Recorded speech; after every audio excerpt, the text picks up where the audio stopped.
money. Someone that is working, or someone that is cooking or running a restaurant, know how the person must test a small chop before things will go on very well.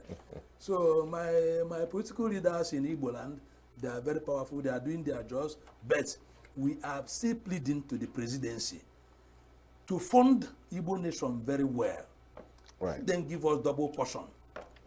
What is for you? Talk us through the processes of choosing an ideal Igbo leader, either politically or even traditionally. Good. You see, nobody is a saint. I must have to tell you, nobody is a saint. For instance, now, when you come to Igbo land, we have some gentlemen that are good leaders, that are good politicians. But sometimes we discover that some of them that don't have money to buy political power or to run jump and pass businesses in the political arena, it seems as if they don't know what to do. Because we have some gentlemen, some educationalists, some people that could, I mean, when they step into an office, they will give you the analysis of how to run the government or how to run a state. But sometimes you discover that they don't have the money to buy the power. And those people that purchases the power, they will try to extract the money they used, the money they spent during the campaign or during the process of purchasing that power. So at the end of the day, you see that the allocation given to the state or to the person to the state is not being properly used. But in a situation whereby we, the traditional rulers, we come together and our politicians could also give us listening ears, we will come down and select quality people that will take Igbo nation to a greater heights. For today, the ones we have, they are doing their best, but they need more room for advice. Because a child that doesn't take advice runs mad. So what role do you think traditional institutions play in our political leadership? Yes, the roles we need to play there is this. For instance, when you come to a particular community, every community knows how a child, the king or the Igwe or the Eze in that community, he knows the background of a particular family. Every particular family, they knows it. There are some that are not, there are some that are no-go area. There are some that are known to be gentle. So if you want to select a good candidate, you go to that area. Those people that are very calm, those people that are truthful, those people that are sincere, those people that will not enter the office and become, saboteurs to embezzle the state fund. So we, the traditional rulers, we still need to work more closer to our politicians so that we can get something done, something very achievable. All right. His Royal Majesty Igwe Professor Chukwuemeka Anayo Ogunta. Thank you so much for your insights on today's program. It's revealing and it's quite interesting. And I'm sure that we would continue engaging on these issues as it concerns Igbo nation, so we can have a clear direction as to where we're headed. I don't know if you can give us a timeline of when Nnamdi Kanu would be released. Do you have a timeline? Was that discussed? For now, we are still working on. We are still doing our underground work, our underground negotiations. Okay. But in the nearest future, no distance that much, he will be released. At least this year? Yes. Let me say, if I should quote, you are trying to put it to me. No, I'm not putting it. If you put it to me this year, I will claim it. You understand me? But I know that my brother, our son, Nnamdi Kanu, God have heard his prayers. And Tinubu will be the Messiah to release him for us. Thank you. Okay. No timeline yet, but it's okay. For now, we are still working, we are still negotiating. Yes. Thank you so much, Professor Chukwuemeka. Truly appreciate you. You're welcome. All right. Thank you so much for participating on the program. It's been one interesting time with His Royal Majesty on the program. Do stay with us. This is Signature Television.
And joining me now is Professor Samson Alhaji Shaibu, former acting Director General of Radio Nigeria, also known as FRCN.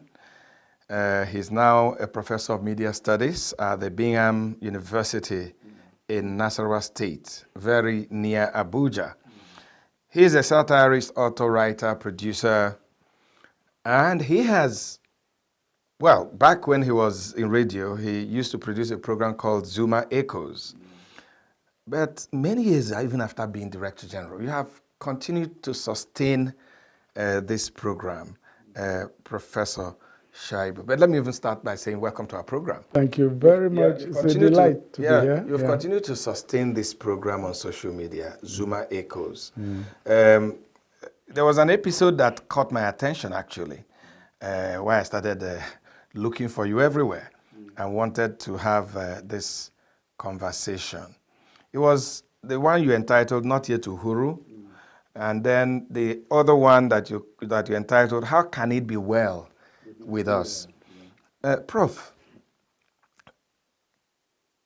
the living condition in Nigeria for some people have become killing, in quotes. A lot of families find it very difficult, to put food on the table. Nobody's talking about 3 square meals anymore. People are just trying to even survive. How did we get here as a country? Yeah. It's a long story, but the dread alarm for where we are staying now has been sounded very, very many years ago. If you take a retrospective view of our nation, you remember we had a first republic that had vision. We had the likes of Sardauna of Sokoto, we have Tafawa Balewa, we have Zik, we had Awolowo, and so on and so forth. These were visionary politicians who were working on political manifesto and agenda. And then we had what we call 5-year development plan, 10-year development, and so on and so forth. Those people were not narrow identity politicians. They were passionate politicians. They were committed politicians. They were not there to satisfy their pockets. They were there to render service to humanity. And by their simple move, you will agree with me that the first republic politicians left so many legacies. For example, if you talk of Sir Ahmadu Bello, yes, he was a conservative. He was seen by many as a religious bigot, but yet he left legacies. What are the legacies? ABU was the legacy.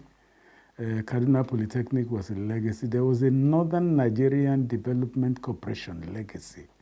There was a Bank of the North, another legacy. These were destroyed by these narrow identity northern politicians. If you go to the West, for example, Awolowo left legacies. You know, we met how many years ago? About 30 years ago. If you go to Ibadan, up till now, you see the Cuckoo House. These are valid living legacies. And then you are talking of free education, these were legacies, and so on and so forth. But when you fast forward, you discover that the politics we are playing now are no politics of direction. They are visionless politics of visionless politicians rerouting us to further destructions, and they cover up with their religious bigotry, they cover up with tribalism, they cover up with narrow identity politics. So it's a gradual progression. That got us here. That got us here. You remember in radio, in those days when we met, the training schools were functioning very well. You had a radio station, you have a servicing training school that produces people for succession of broadcasting. This has been killed. Then you look at other areas, banking sector, succession formula was there.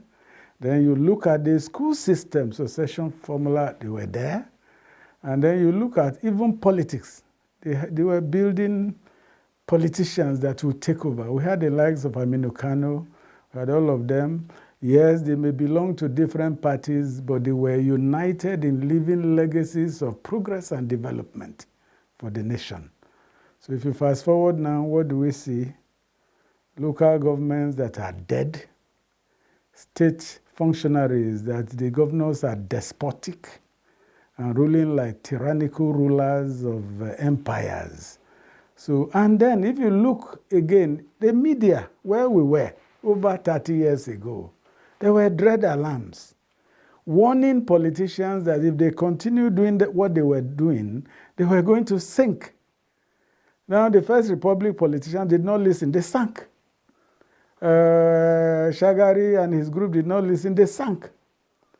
Fast forward a little bit, NPN and even PDP were warned. They didn't listen. Even in ABU, where I had my first degree, there were serious warnings by the likes of Bala Usman.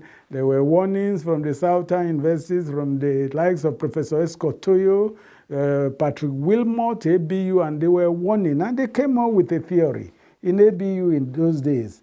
And the theory was, it was rooted on that we cannot survive as politicians or as a nation, because if we continue with corruption, there was the indispensability of they call it fragility of stability. That the nation cannot be stable if there is fragility of stability. The Dons were warning us. I was young, I was a student. They didn't listen. Politicians never listened. Okay. Yes. You've been doing a lot of fast forward. I want to do a rewind. Okay, thank you. Let's go back to Yeah. the era of Michael Okpara, Sardauna of Sokoto, Awolowo. They achieved so much. They did. They achieved so much. And I want to ask, was it the system that we operated? Because at that time there was parliamentary system. And you saw a lot of competition, healthy competition between the regions. So Sardauna builds, I'm just saying, I'm not in terms of the way it came. Sardauna builds a university. Okpara wants to build a university. Awolowo builds a TV station. First in Africa. The other one wants to build another one. Yeah. They build Cocoa House. Zeke builds the ACB House in exactly. Enugu. It worked. You know, there was a lot of competition. Why were they so successful? They were successful because of the system they were operating. The system encouraged competition, healthy competition, not destructive competition. Then the military came to do a little bit of history. The military came and unified the whole nation into what I see as a foolish unification. And then that foolish led to the killing of this competition. You remember there was a granite pyramid in the north, there was cocoa production in the west, there were palm trees production in the east, and the likes of Okpara, as you have mentioned, were encouraging this systemic farming, and they were boosting productions. When the military came, they said all our federation account is now centralized. Then we now rendered our people into parasitic beings who are waiting on the government to bring the largesse from the headquarters before they could move forward. And by so doing, they killed agriculture, they killed education, they killed initiatives, and then you dovetail it. They killed industries. Industries were killed. I was in Kano only a few weeks ago because I was on NUC delegation to Kano to take a look at 1, 2, 3 universities, and we discovered Kano was a place I was visiting as a student of ABU, and at that time they didn't have less than 35 industries. You go to Kano now, the industries have been killed. You don't have even up to 5 industries. That's the danger of rendering nations into parasitic beings that are indolently or parasitically waiting for largesse from the headquarters. Just Yes. a couple of weeks ago, we had a guest on this program, the former governor of Akwa Ibom State, Obon Victor Atta. And he was advocating for a return to the autonomy that the regions enjoyed. He said we should take it down to the states, and that if anybody felt that it was going to be negative, that it was actually going to be positive, because no single state can threaten the bigger, the bigger nation. Yes. And he said it worked before. Yeah. Why don't we go back there? Do you share that opinion? Definitely. You know, if you look because at, this also includes keeping a part of your resource, putting something in the center, being innovative. Beautiful. I share the opinion with that great man, that governor, to a large extent. That's why many people are talking of fiscal federalism. Fiscal federalism in which you are not breeding states that are parasites, states that are not contributing anything to the national coffers. Are you getting it? They're not as indolent as we were made to believe in those days. Were hardworking. Agri products were coming from the north. You get it. Granite pyramid was coming from the north. But now you have these black bag carrying contractors walking all over the place with nothing in their head, deceiving government and allowing government to be deceived for the system to be killed. That's what we are having now. And there's no initiative. If there is a competitive synergy for initiative generation, all the states in the federation must bring to the table their internally generated revenue to survive. But now, are they doing that? No. They are waiting on federal government to bring what is called, monthly allocations to be shared. And the federal government is not helping matters. You are giving millions or billions to states, but you are not helping, you are not asking them to account for these states. But the Constitution does not allow the federal government to do that. It is a skewed constitution to promote corruption. That constitution is not it. We discard the constitution and start afresh. If not, you will sink and sink until we have no nation anymore. That's where we are going. Let me go back to a word you've used more than 4 times in the course of this conversation. Narrow identity politicians. What does that mean? Thank you.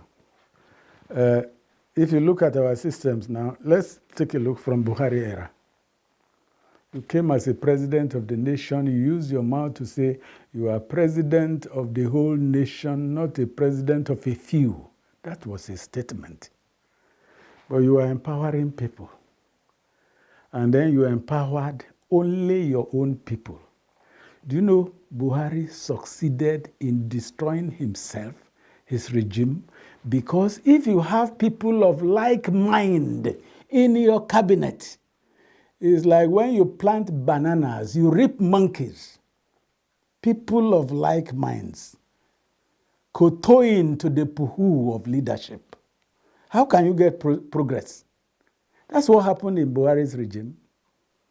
But when you are building a government of inclusiveness, you bring Igbos, you bring Yorubas, you bring we have over 250 ethnic nationalities in the nation.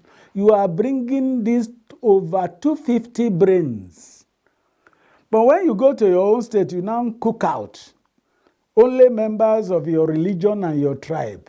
It's planting bananas. You reap monkeys. We have a new government. Does it look like it's changing? So far, I think Tinubu should be given some kudos for inclusiveness. That's not an opinion a lot of Nigerians share. But government is not a popularity contest. That was the same thing the Buhari people said.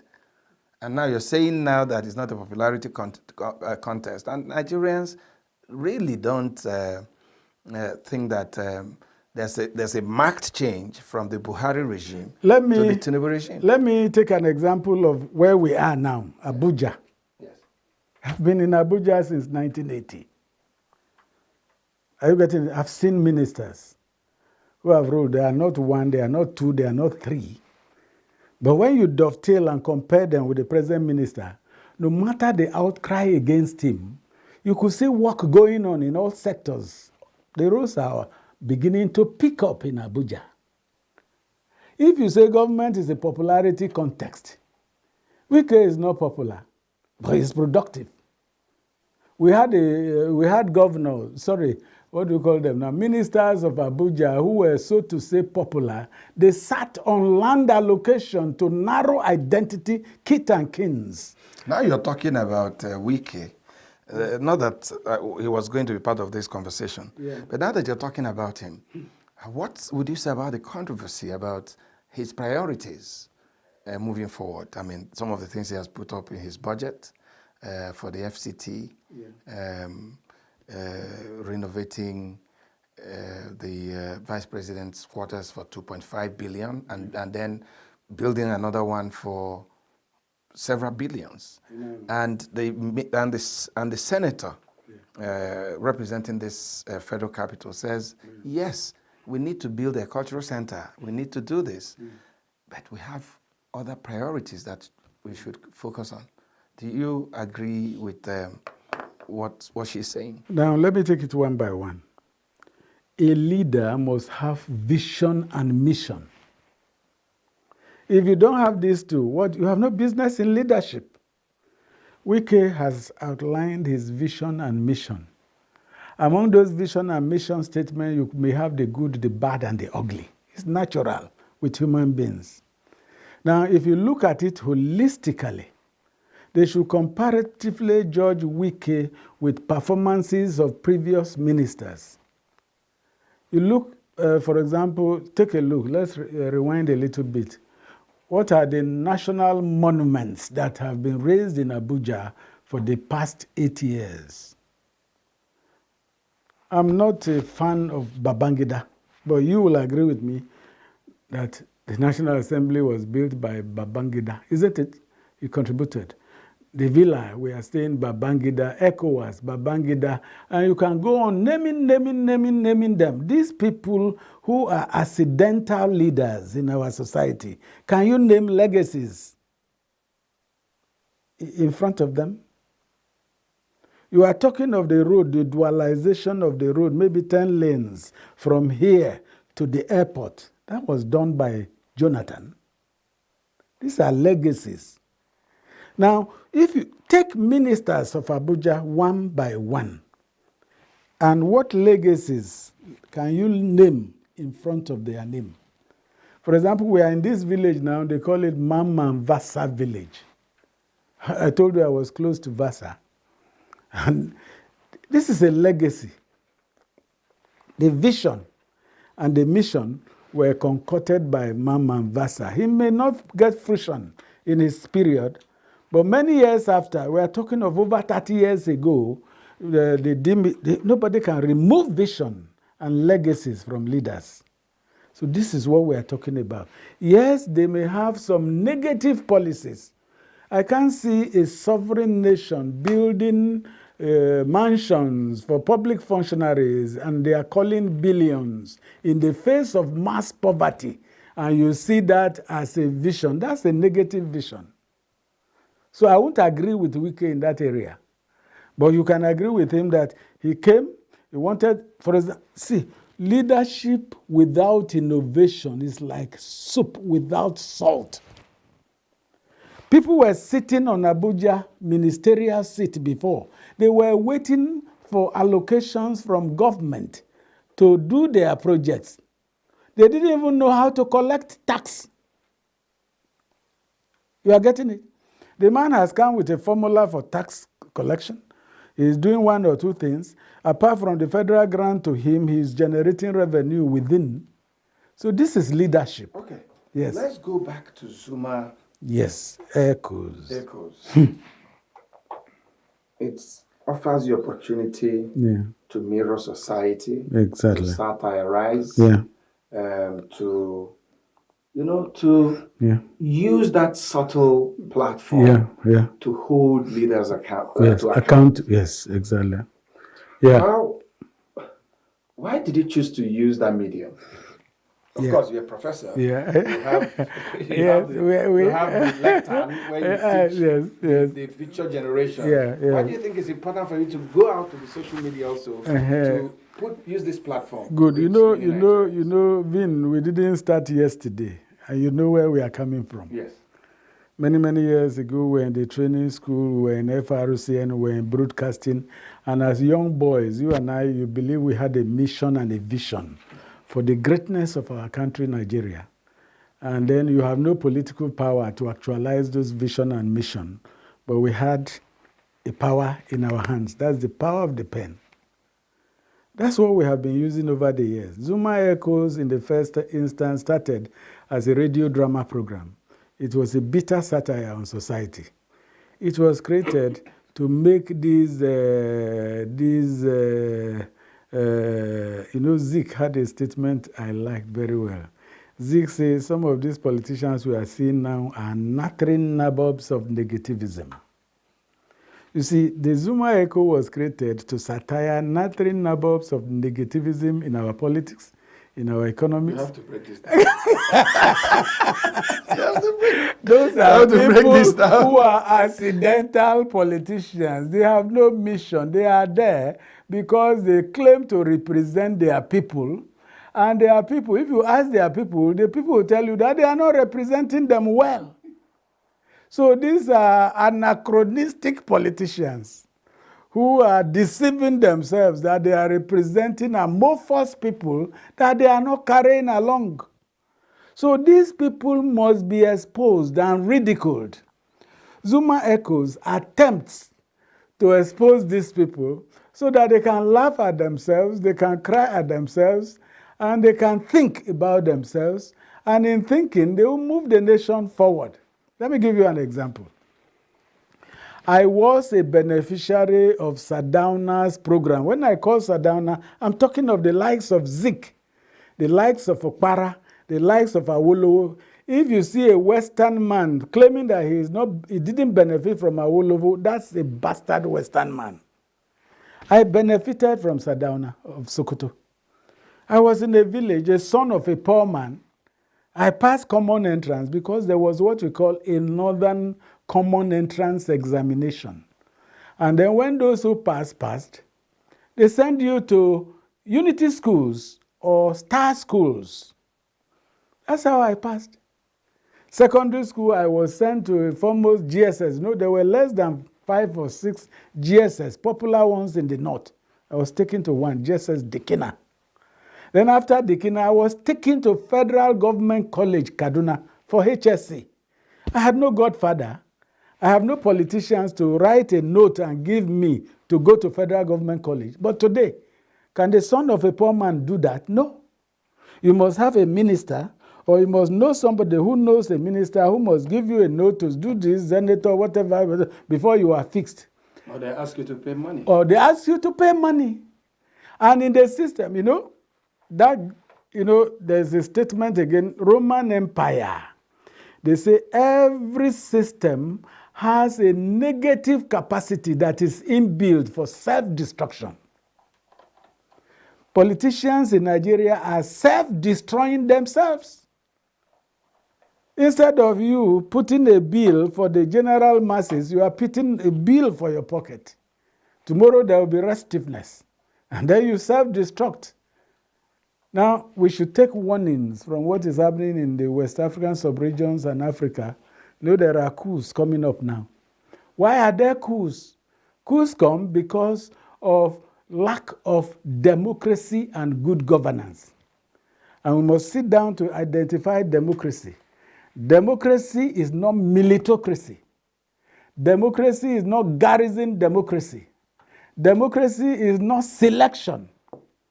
Democracy is election. Democracy is government of the people, for the people, and by the people. So all these aberrations that we are seeing now, except we check ourselves, we are self-destroying ourselves. Now the local government has been destroyed by our type of democracy. No local government works in Nigeria now. There must be restructuring to address that. States, are they working? No state is self-sustaining. There must be restructuring. And so on and so forth. Now they are killing systems to the point that the military system was about being killed. You know, the military system was the center, a system built on national unity and security. But the way we were going, we were about destroying the military system that is synonymous with Nigeria and Nigerian ideals. So our dread alarm is to sound all these warnings so that we can check ourselves. And Zuma Echo tries to do that. Then over time, you know, you remember in FRCM, we used to have 30 minutes programs, 40 minutes programs, so on. Now you see digitization and change in communication models is forcing us to now believe that, look, you can't hold people captive for 30 minutes anymore. Why not talk to them in few minutes? That's why we have the YouTube, we have the Facebook, you have Instagram, you have that are communicating to people in a jiffy, not the 30 minutes one. That's why I dovetailed into the social media to say many things at a time within a short period. That's the whole essence of Zuma Echoes. Let's conclude, Prof. Yeah.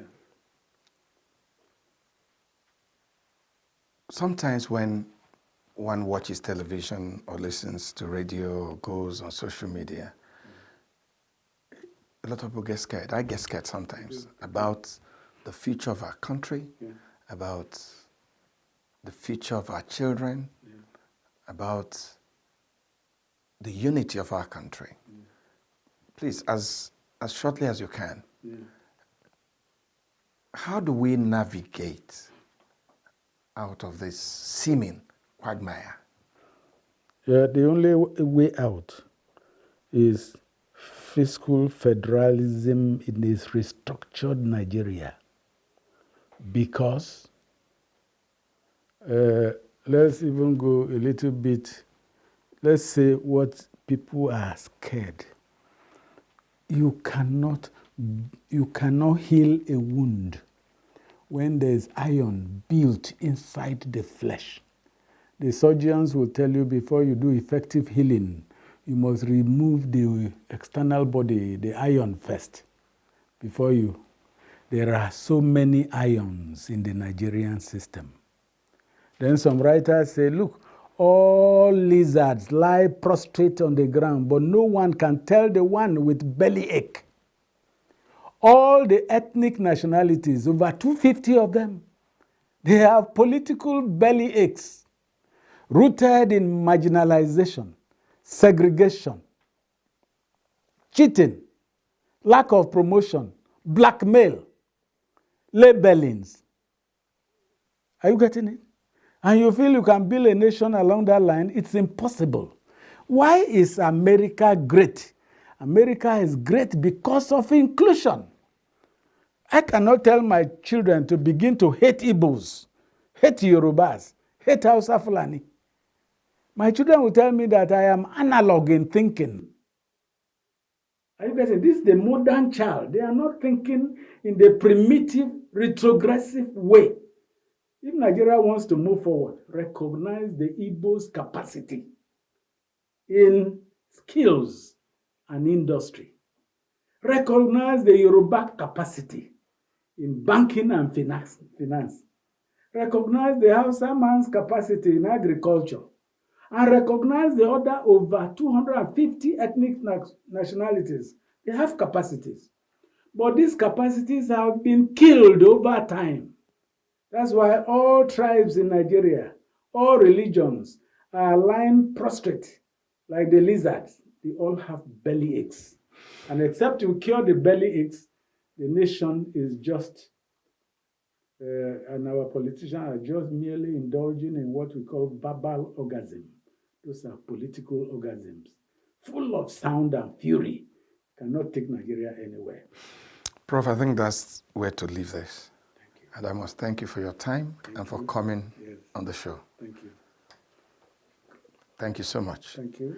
And I've been speaking with the former Acting Director General of Radio Nigeria and a Professor of Media Studies at Bingham University, Karo, Nasarawa State, and creator of the Zuma Echoes. He's also a satirist, author, producer, and many more. Don't go away. Signature Show continues in a moment.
Good evening and welcome to Southeast News. Varik Moado is my name. The headlines: ENUGU state government to combat noise pollution. In Anambra, we bring you a story about some political parties saying they're going to boycott the election, probably, and take ANSEC to court. Back to Enugu State, we have this report that some students, an unknown number, is missing, feared kidnapped in Oji River. Let's go straight to the first story. The Enugu State government is to begin the enforcement and full implementation of an anti-noise pollution policy in the state from 15th September this year. This was announced by the executive chairman of the Enugu Capital Development Authority, Uchanya, a stakeholder meeting held at the conference room of the State Secretariat, Enugu. Correspondent David Okoro reports. The executive chairman of Enugu Capital Development Authority, Uche Anya, stated that the major reason for the implementation of the zero noise pollution policy, which will take full effect in September 2024, is to reduce the public health hazard caused by noise and make the state a truly modern society. We want a city where our approved master plan, the zoning, is respected. If we say a place is residential, it's residential. We don't want people putting up nightclubs that starts making noise from 4 p.m. to 6 a.m. every day. And in today's world, we want our city to compete with the best run cities of the world. That is what we are out to do. Anya stated that government does not give noise permits as suggested by some stakeholders at the event. The government, he added, will not allow churches, mosques, clubs, and bars to operate near residential areas without acoustic booths, warning that such places will be demolished by government. We do not give noise permits. The government of any state will not give noise permits. And if there was any such thing as noise permit, it's nullified. It doesn't exist. You cannot put up a church in a residential neighborhood. If it has been existing, we will not allow that. We will shut them down. Some of the participants who spoke at the event appreciated the state government for carrying them along and in Enugu State. So our sounds are always regulated. That is the point I want to make here. And we don't take longer duration to say our prayer. And I hope we are within the law. It's a good one in the sense that nobody would like to live in a noisy environment because of our health and sanity. So it's something that we, the church, subscribe to. This is really how it should be. We should be able to come together, exchange ideas on how to make life better for us, make our city more livable, and make our city more functional, working for the good of all of us. What the Enugu State government is presently doing is in the interest of the people. We want to get it right. And what is happening today is like, come, let us reason together. We quarrel because we cannot argue. But when we sit down together and discuss these issues, we have to get it right. And when we get it right, it will be in our own interest. The Enugu Capital Development Authority says it has received several petitions about the nuisance caused by noise pollution in the state. The extent to which the authority will be able to enforce the control measure will be seen in the next 1 month. In Enugu, David Okoro, Signature TV News.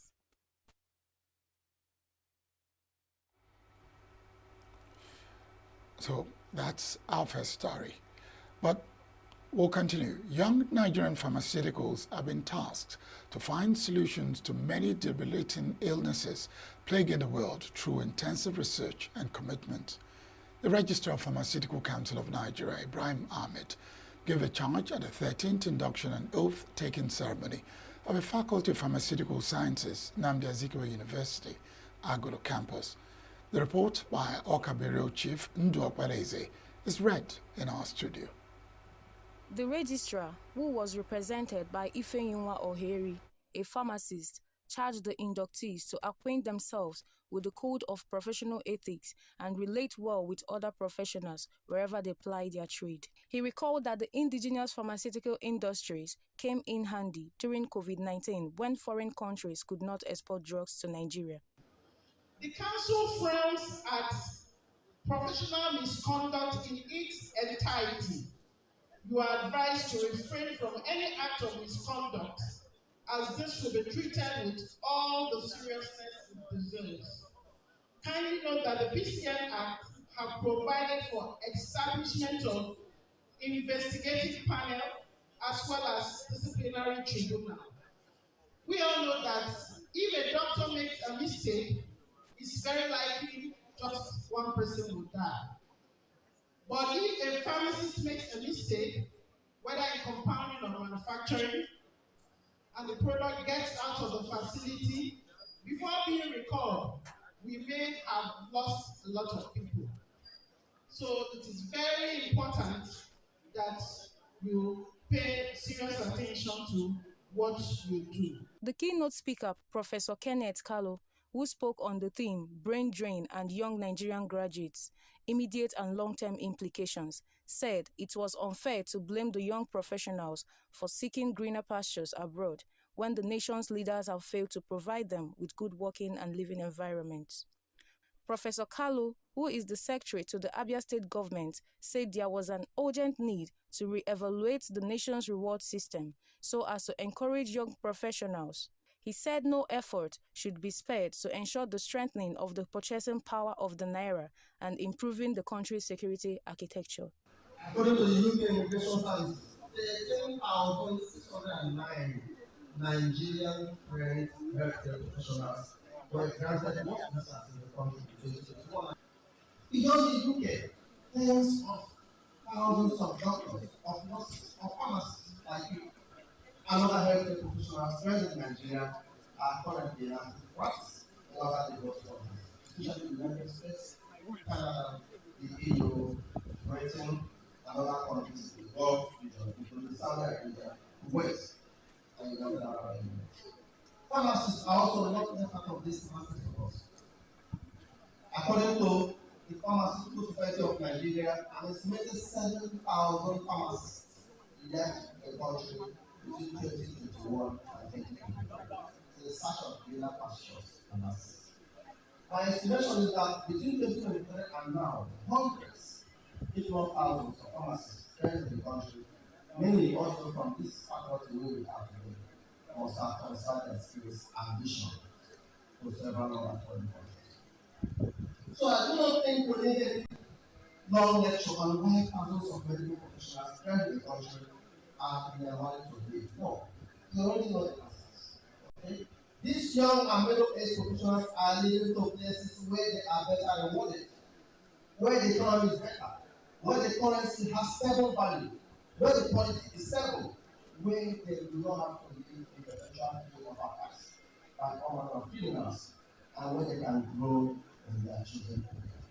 So the cut and long story short, these mostly young professionals are leading to places that offer them the things that they desire from Nigeria.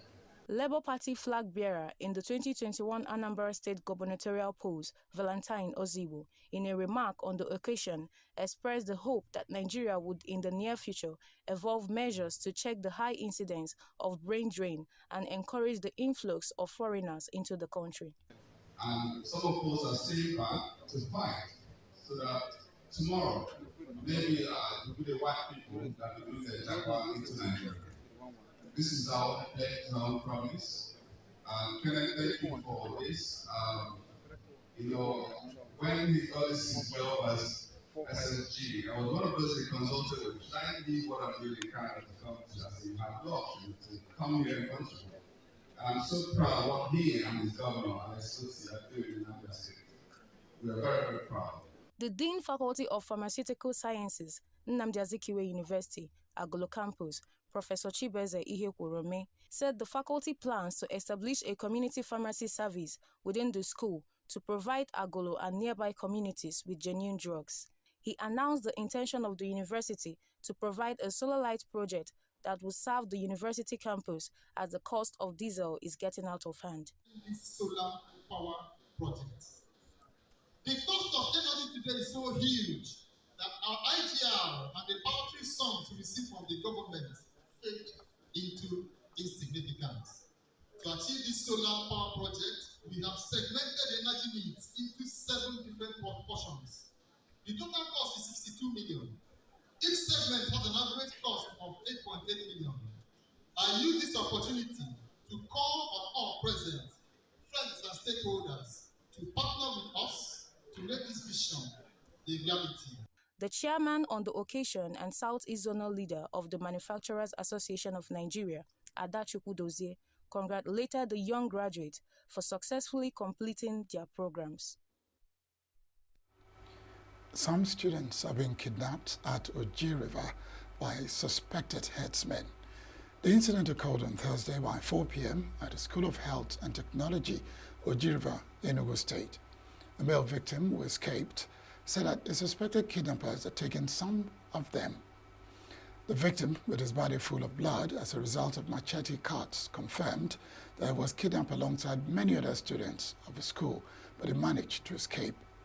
He was taken to a nearby healthcare service for medical attention.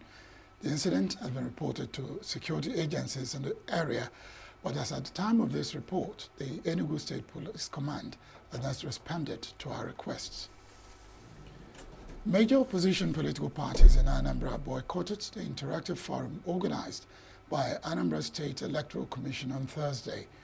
The parties also threatened to challenge the amendment of ANSIEC law in court. Parties include a faction of All Progressive Grand Alliance, All Progressives Congress, Labour Party, and the People's Democratic Party. The chairman of APC in Anambra State, Chief Basil Ejidike, who spoke on the boycott, said they were going to have a meeting of the Inter-Party Advisory Committee, IPAC, made up of all the political parties, insisting that the development was unacceptable. A motorcyclist has been crushed to death by a fully loaded tipper along Inteje Junction by Oka-Onitsha Expressway, Anambra State, on Thursday.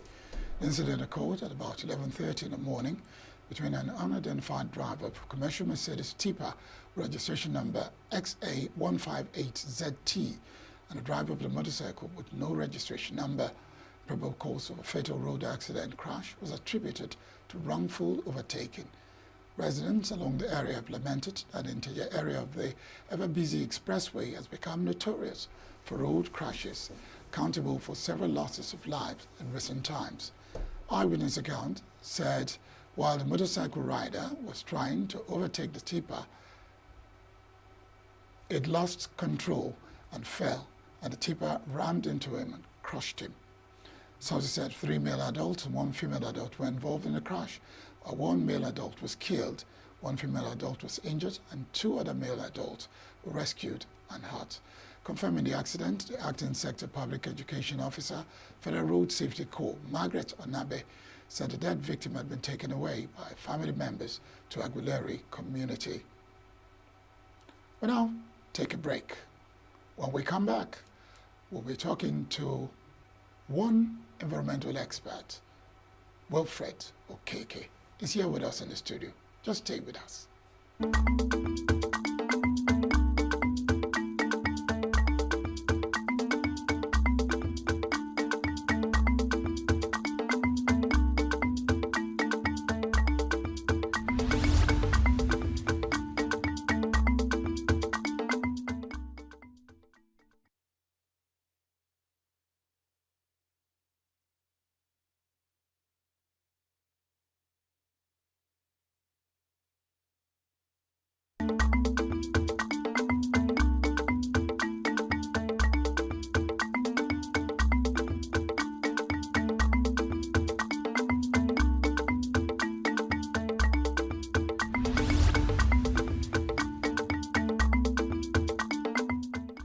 Just yesterday, Enugu State government decided to do something about noise pollution.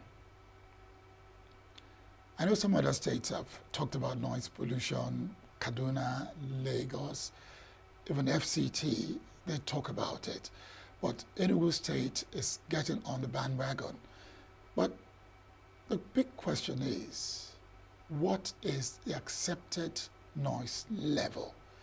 With me here in the studio of Sounders News is none other than Wilfred Okeke, an environmental expert. Thank you. Wilfred, you're welcome. Good evening. Tell me, what is the acceptable noise level? Well, this could actually vary from state to state. Every state, of course, is empowered to make regulations or policy guiding noise pollution levels, right? But basically, of course, you have levels for business premises, commercial premises, and all that. But majorly between within 55 decibels. How do you describe 55 decibel for a layman? Well, of course, we have an instrument for measuring that. But basically, when we talk about when noise constitutes pollution, it's when it's introduced into the environment at levels that could be deemed harmful to either man, right, animals, or the environment generally, right? So when it's at any level that could cause harm, cause discomfort, right, cause mental stress for the persons that share the same environment with you, of course, it can be termed as pollution. Okay, let me just lower the tempo a bit. Yes. You know, if you are in a clubhouse, yes, it's quite noisy. Yes. But it's not stressful for those enjoying the music. Yes. But at that point, at that point. Yes, it shouldn't be a problem for people who live close to the clubhouses, right? So owners of clubhouses are, advised to have, they have soundproof, some kind of acoustic controls within the facilities to ensure that maybe the person who has a business or who has a residence close to your clubhouse is not disturbed by the noise coming from your facility. I like that. Now, yes. Given that this policy will come into effect on 15th September this year, do we have enough processes put in place to ensure that the citizens understand what it means to cause noise pollution? Because from what you've described, I need to be aware that I have exceeded what constitutes noise for you while I'm enjoying what I'm doing. Yes. Well, I think the ENUGU State government, of course, the ENUGU State Capital Territory Development Authority has started on a good note by, first of all, bringing together stakeholders, right, to reason together, just like you highlighted in the report that you shared earlier, on what roles each person is expected to play in ensuring that we curb noise pollution, because it's becoming a menace. You have people who share facilities. Maybe you have an office space in the plaza that has about 6 churches, maybe mosques, and you hear all manner of noise coming out from that place. Sometimes you see people because you could have maybe clubhouses, the one you call bars, seated deep in residential areas, and you look at the kind of noise that comes out from that place is really disturbing.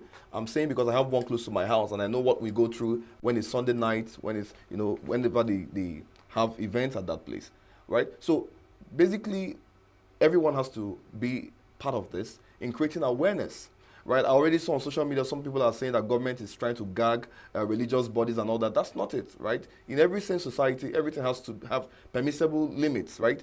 You must not do whatever you're doing, at the expense of the person, who shares the same environment with you. Everything has to be moderate. Everything has to be, in a way that it doesn't disturb the environment, it doesn't disturb health, it doesn't disturb, animals and everything. So everyone has to join this effort in sensitizing citizens, in creating awareness that noise pollution is a problem.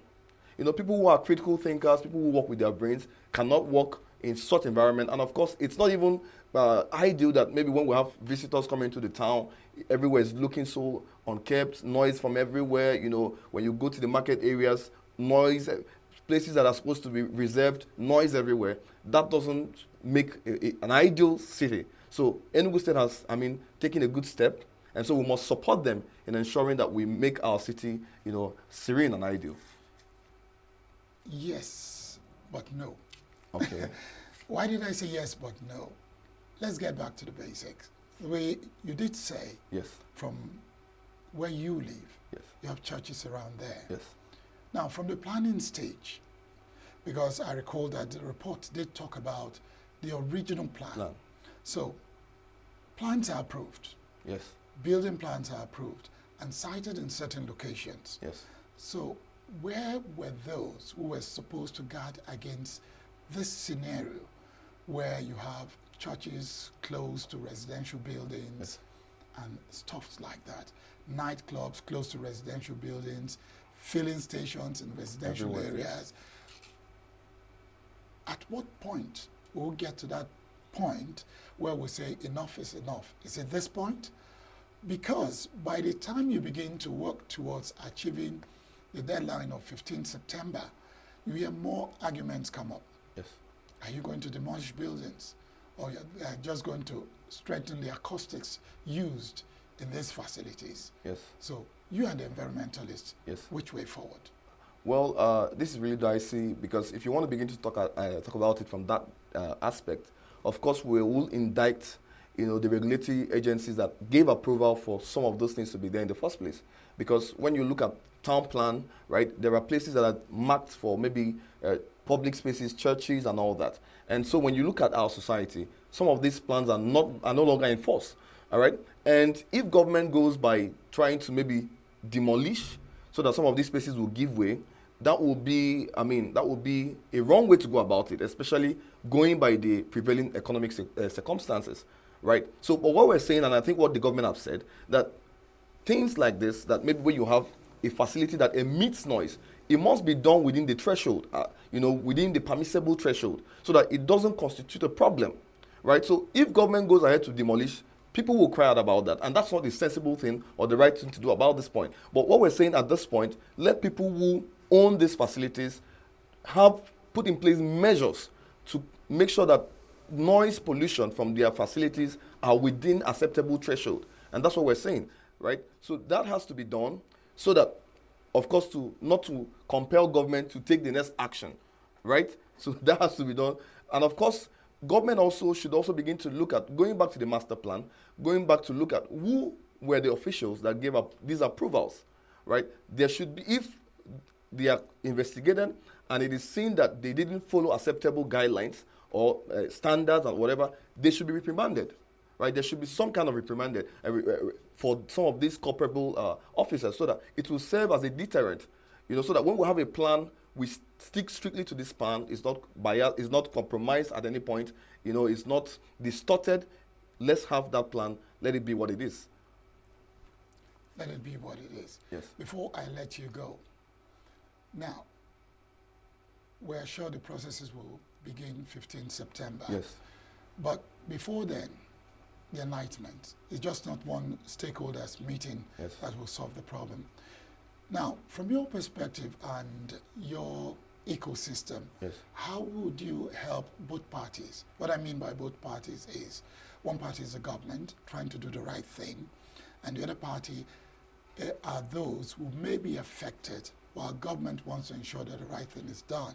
How would fellow experts like you who are into environmental health tell both parties the exact things to do so that there'll be harmony while the right thing is being done? Yes, there's a lot of work to be done to this regard. I think government has a role to play, and from the angle of the civil society, we need to see how to complement the efforts of government to create, you know, adequate awareness, because it needs a lot of awareness. People need to be educated, people need to be sensitized on, one, the dangers of noise pollution. People need to understand why we need to embrace this policy by the government, you know, so that we don't have conspiracy theories around it. So a lot of work needs to be done, especially from the angle of civil society. When I saw this personally, I saw this as a welcome development. And so we're going to use all the channels and resources available to us to ensure that people are adequately, you know, aware. And of course, media houses, you have a role to play to sensitize the people, to create the awareness, to tell them, hey, government is doing this thing for the best interest of the people.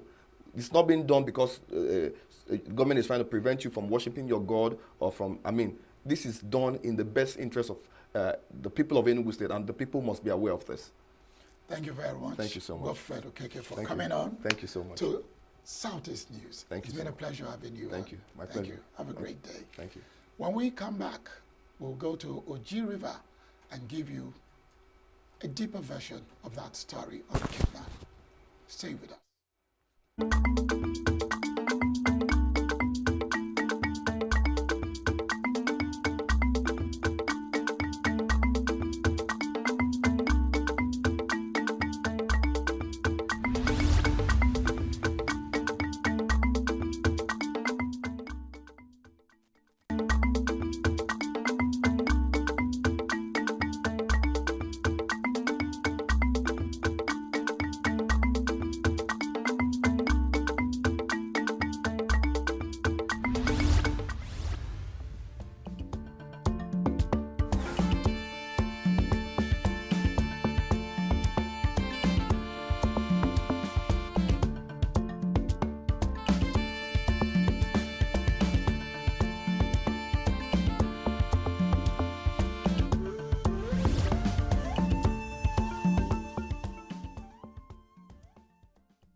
We did let you know that there was a kidnap incident at Oji River School of Health and Technology.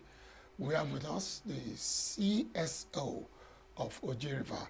He is Mokabia Onyi. Mokabia Onyi, good afternoon and welcome to Southeast News. I greet you. Good evening. Good evening. How are you today? I'm very, very good. Okay. What more can you tell us about the incident of kidnapping at the School of Health and Technology of Oji River that took place yesterday? Okay, the incident happened is a very unfortunate one, but we are actually on top of our game in making sure that the victims are released and that the perpetrators are caught red-handed. And it is the first time that such a thing is happening in Oji River, and we never saw it coming because Oji River is relatively a peaceful area. But then it happened when we never expected it, because we fought kidnapping and we held them to a halt before this one came up, this trend came up. But hopefully, any moment from now, the good news will be out, because we are not sleeping at all on this matter. Now, let's take you back a bit. What is the security situation of the school itself? How secured is the school environment? Because we learned that the students were kidnapped from their school environment. Okay, I think the immediate cause of the whole this present saga is the porous nature of the school. The school is not fenced, and the school borders a major forest in Oji River, federal forest reserve, and that forest reserve is annexed to the school, so there is no fence at all. So the porous nature added this thing, because the people that kidnapped didn't fly from heaven. They came out from the bush, and nobody saw it coming. So when they now took them, they took them back to the thick forest, and you know, the forest, they didn't allow people to farm inside there or do anything. The only people that enters there are hunters, and no activity goes on in the forest because the forest have been privatized according to the report we have. So that porous nature gave the criminal the impetus to come into the school and do whatever, because if that school was fenced, such a thing would not happen. And then the internal security they have in the school, old men with torchlight and nothing else, so they couldn't help. They couldn't even call. It was the student that called on us, and we started intervening. And the thing we did was to launch in tear gas into the thick forest and see if we can cause discomfort to every living thing inside the forest. And that's why we recorded the little progress we did that day, and we are continuing from that, because we have to engage the forest guard, the hunters, and everybody to launch into the forest. If the forest is a forest where people farm, it will help us, and we'll be getting news of this man pass here, the other man pass here. But in this case, the forest is almost a dead forest. So that is it. Now, do we have an idea of how many students were kidnapped? Okay, in the real sense, it is two students that were kidnapped. But then, the other person was somebody that just joined them in the vehicle, and they were driving out of school. They are staying off campus. They are not staying inside the hostel. So they came in for a sporting activity in the evening, and they were driving back to their off-campus home. So the other woman now said they joined the vehicle. So that's the situation. Okay. Before I let you go, I know that Enugu State is one of those states where you have people put in different areas where we have forests as forest guards or forest rangers. Don't we have people like that at Oji River? We have many of them, and they are wonderful, because it is even their activities that made us to record the progress we did that day. Though I will not start saying all those ones here for some reason until we are completely done with the work. But I want to commend the forest guard, not just Ojiba Forest Guard, but even the neighboring forest guard in UD, because they are helping. If not for forest guard, even the policemen and the other security agencies wouldn't even know their trackway inside that thick forest.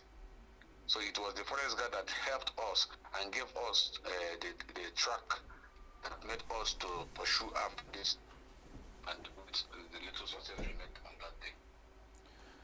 Thank you very much, Mwokabia Onyi, Chief Security Officer of Oji River. He has given us an update on the kidnap incident at School of Health and Technology, Oji River. But just before you go, Onyi,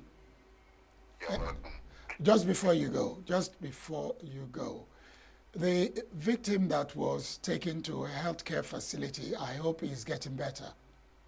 He is very, very okay, and also discharged from the hospital that day. Okay, thank you. That's good news. Thank you very much for coming on to Southeast News on Signature TV. Thank you. Thank you very much. You're welcome.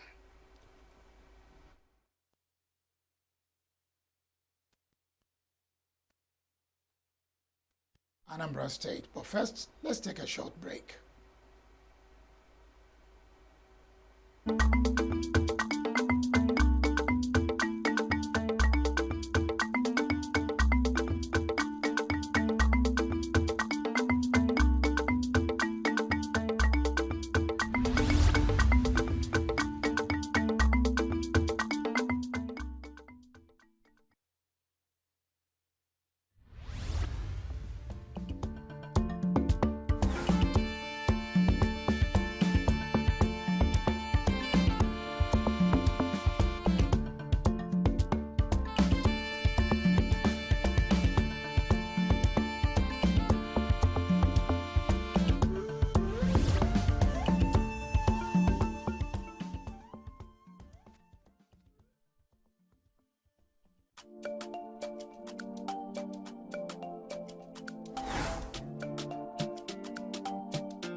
stakeholders meeting yesterday in Anambra State, put together by Anambra State Electoral Commission.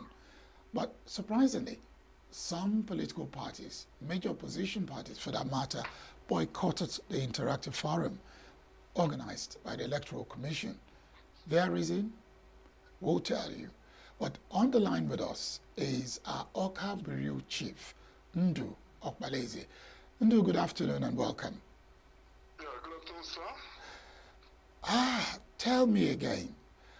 One moment, people were happy that after 10 years, Anambra State was going to organize a local government election. And the next minute, people were complaining that the amendment affected the number of days they were supposed to use in preparing for the election, cutting it down from 60 to 30. And now there is this move by some political parties to even go to court. So where are we in Anambra State politically? All right, you are correct in saying that there was that initial excitement all over the place that the election is coming at the grassroots level. But when the politicians, when they check, when they wanted to cross their T's and dot their I's, some of them began to see a lot of what they call opportunities for the ruling party in the state, All Progressive Grand Alliance, that's the governor's party, to take everything, win the election even before it is conducted, according to them. You have just said one of the reasons, cutting down from 60 days to 30 days. That is one. But just a few days ago, Hello, I'm with you. Hello? You said just a few days ago. Yes, a few days before the bill was enacted into law by the governor, signed into law by the governor, there was this amendment again. You know, an amendment to the extent that it is no longer a must that candidates the list of candidates will be submitted by the national body of the party, but in this case, members of the National Assembly from the party can do the job of the national executive of the party. This way, the opposition want to believe that the governor or the governor's party, because there's this kind of problem, there's a kind of faction in the party. I'm sure you are aware that Edozie Njoku is the person recognized by INEC as at the moment as the national chairman of APGA. But that doesn't seem to go down well with the mainstream APGA who line up behind Sylvester Ezogwenna as their national chairman. In fact, he was the one they elected, but after a lot of court matters and all whatnot, it does appear that INEC has recognized Edozie Njoku. And that is not going down well with the... Sorry to interject, but there is a Supreme Court judgment on that. That's what I'm saying. The INEC appears to have, used what the Supreme Court said to recognize Edozie Njoku. But these other people are crying blue mother that is not the case. It's subject to misinterpretation according to them. So it's a question of maybe at the end of the day they will go. But that will, if they want to finish with court matters, that will affect their performance in the election. Therefore, they now, according to the claims of the opposition party, they now brought in this snag that members of the National Assembly from the party can as well meet a list of candidates recognized by ANSEC. And that is where the opposition is saying no, that they call it changing the rules of the game in the middle of the game. So that is one of the reasons why they say no. If the government party doesn't change that they go to find sort it out. No reason. So they said, let's boycott that stakeholders meeting because according to them, the result, the election has been rigged, even it was conducted. So they now rally around, and last information we have is that they are meeting today. I mean the intra-party IPAC. meeting. Yes, the IPAC meeting. They are meeting today, and according to them, it's at the end of the meeting that they will take their decision and have a common stand to support the election or to oppose it. Okay. That is for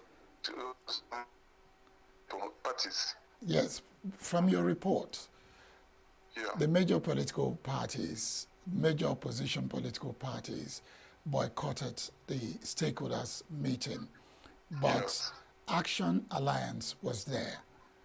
So is it that Action Alliance is seeing something the other political parties are not seeing? Well, you never can tell what is happening. You know, when it comes to election, major opposing political parties, they matter what they do, because some of these parties, at the end of the day, they end up not building any candidate. So they just have their platform waiting for people that would want to use it to say. So Action Alliance doesn't appear to many as a strong party on the ground in Anambra State.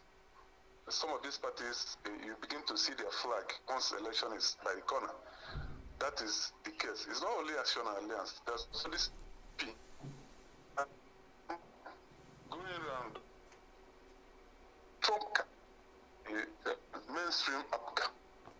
They feel at the end of the day, if what they plan doesn't work, if they don't have to submit the list of candidates under APGA, maybe they want to fly, give their tickets and fly under SDP. These are the things people feel, the reasons people feel SDP and Action attended to look at them as of the main faction in Africa. Okay, so we'll wait to get the outcome of the meeting of IPAC to understand if they are going forward with a threat to go to court or they are going to change their minds. Exactly. Now, that is the position of the political parties. But what are the ordinary citizens in Anambra State saying concerning this election? Yes, the majority of the people of Anambra State, they want this election to hold. Because you can't be talking about a practice of democracy without allowing it to get to the grassroots. People want to see representation, home, right from their basis to the national. So whatever that is happening, people are praying and hoping that there will be no clogs or anything that will stop this election. They are so much excited with the announcement of the election, and they are praying and hoping that at the end of the day they will resolve their issues, the parties will resolve their issues so that the election will hold. Now, if these parties continue at this rate, don't you think it would affect voter apathy? Because people will not be willing to come out. For example, now, if at the end of the day you have only one party contesting for the local government seats, do you think voters will be willing to come out? Yes, of course. Voter apathy cannot even be ruled out, starting from the timing of the election, the schedule. Because you can't tell me, nobody can tell anybody that has witnessed elections that 30 days will be enough for people to move across to canvass for votes. Most of the time, the umpire, electoral umpire, doesn't seem to do much with regards to voter education. everything is left for the candidates or the political parties. So now that they have less than 40-something days to September 28th, and proper campaign will start around September 11. That shows that there will not be so much voter education and a creating of awareness. So voter apathy on that side. Then the issue of security, which was one of the concerns raised in the stakeholders meeting yesterday. Security is of great concern because it does appear that it's getting out of hand. Even as we are speaking, there are still stories of more people being kidnapped and attempts to kidnap people from all parts of the state. So with that kind of thing around the corner, if security is not beefed up, people may not want to, come home in the first instance or go to the polling stations for the voting. And then this issue you brought up, if people are not sure that the election will hold, last minute you begin to turn out during election. So that's one of the reasons why people are worried, and the civil societies are taking it up. They're beginning to gather the data so they can see how some of the things will be resolved as quickly as possible, so that people will turn out. Okpeleze, before I let you go, during the stakeholder meeting, I am very sure that we had security agencies there. Was this issue raised before them? And did they provide any form of solutions? Remember, just before you answer that, remember that over the weekend, last weekend, we had issues of 3 different people being picked from 3 different locations in a particular community. And up till now, there is no information concerning the whereabouts. Okay. So you can now go ahead, please.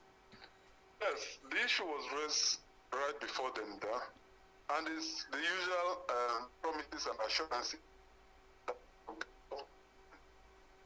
Even before the stakeholders meeting, the ANSEC chairperson, Genevieve Osekwe, took her members to the National Civil Defense Corps,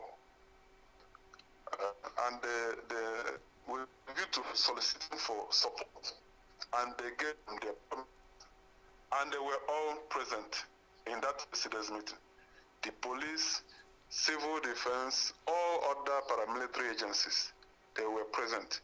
They were able to extract commitments on their own part. But then again, it's one thing to get these promises and another when it comes to the field operations. We're only hoping that the assurances will this time around take care of the fears of and apprehensions of the people. Thank you so much, Ndo Okpeleze. I have to let you go now, but don't forget to keep us updated. You're welcome, sir. Thank you very much. As we want to say thank you for watching Southeast News. We wish you the best for the weekend. And for all the stories we've brought you, you'll definitely be updated when we return from Monday. Barry Kumo Ado is my name. Thanks for being with us.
It's an honor to actually sit with you.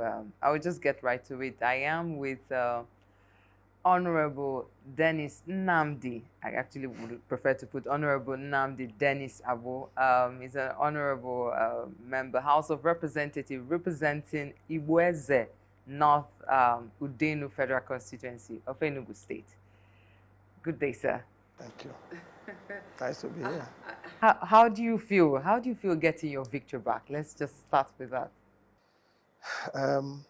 I feel happy, obviously. I feel excited. Happy in the sense that it is not good when people have given you their mandate for you to lose it.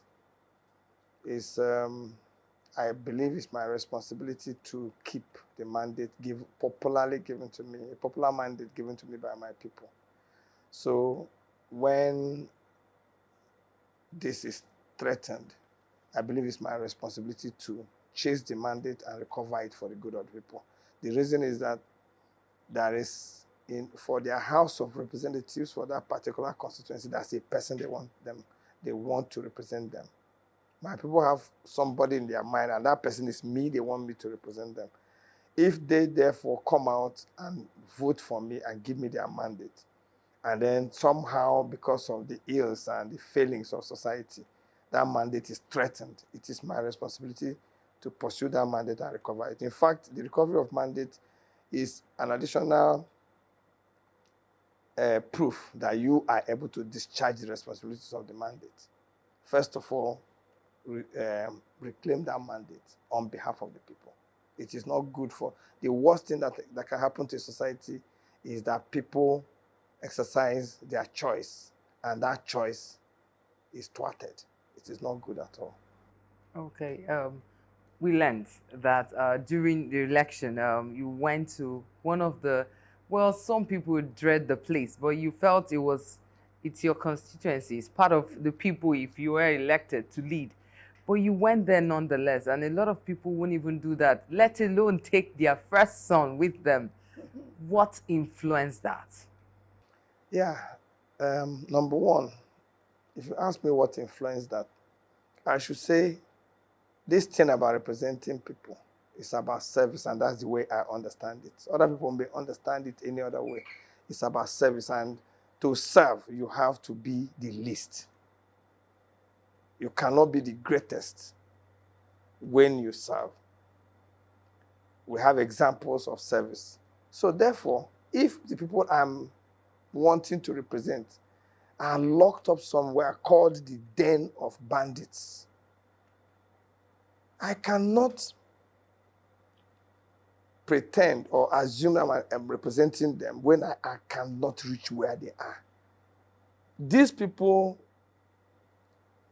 they are made to pay some kind of ransom to conduct their daily life to people who have besieged the place. I have to go and find out how are they doing, because they are part of the constituency. If without them, the constituency is not complete. So we have to go there, ask them for their vote, explain our programs for them, find out how they are doing, and then put myself in their situation.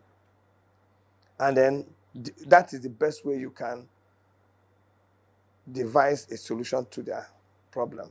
So I had to go. People say it was dangerous, and I said, how can it be dangerous? I belong to this place. This is my constituency. I represent everybody here. I have only tried to represent my people. I've not done any other thing. I've not muzzled them. I've not oppressed them. I've not stolen from them.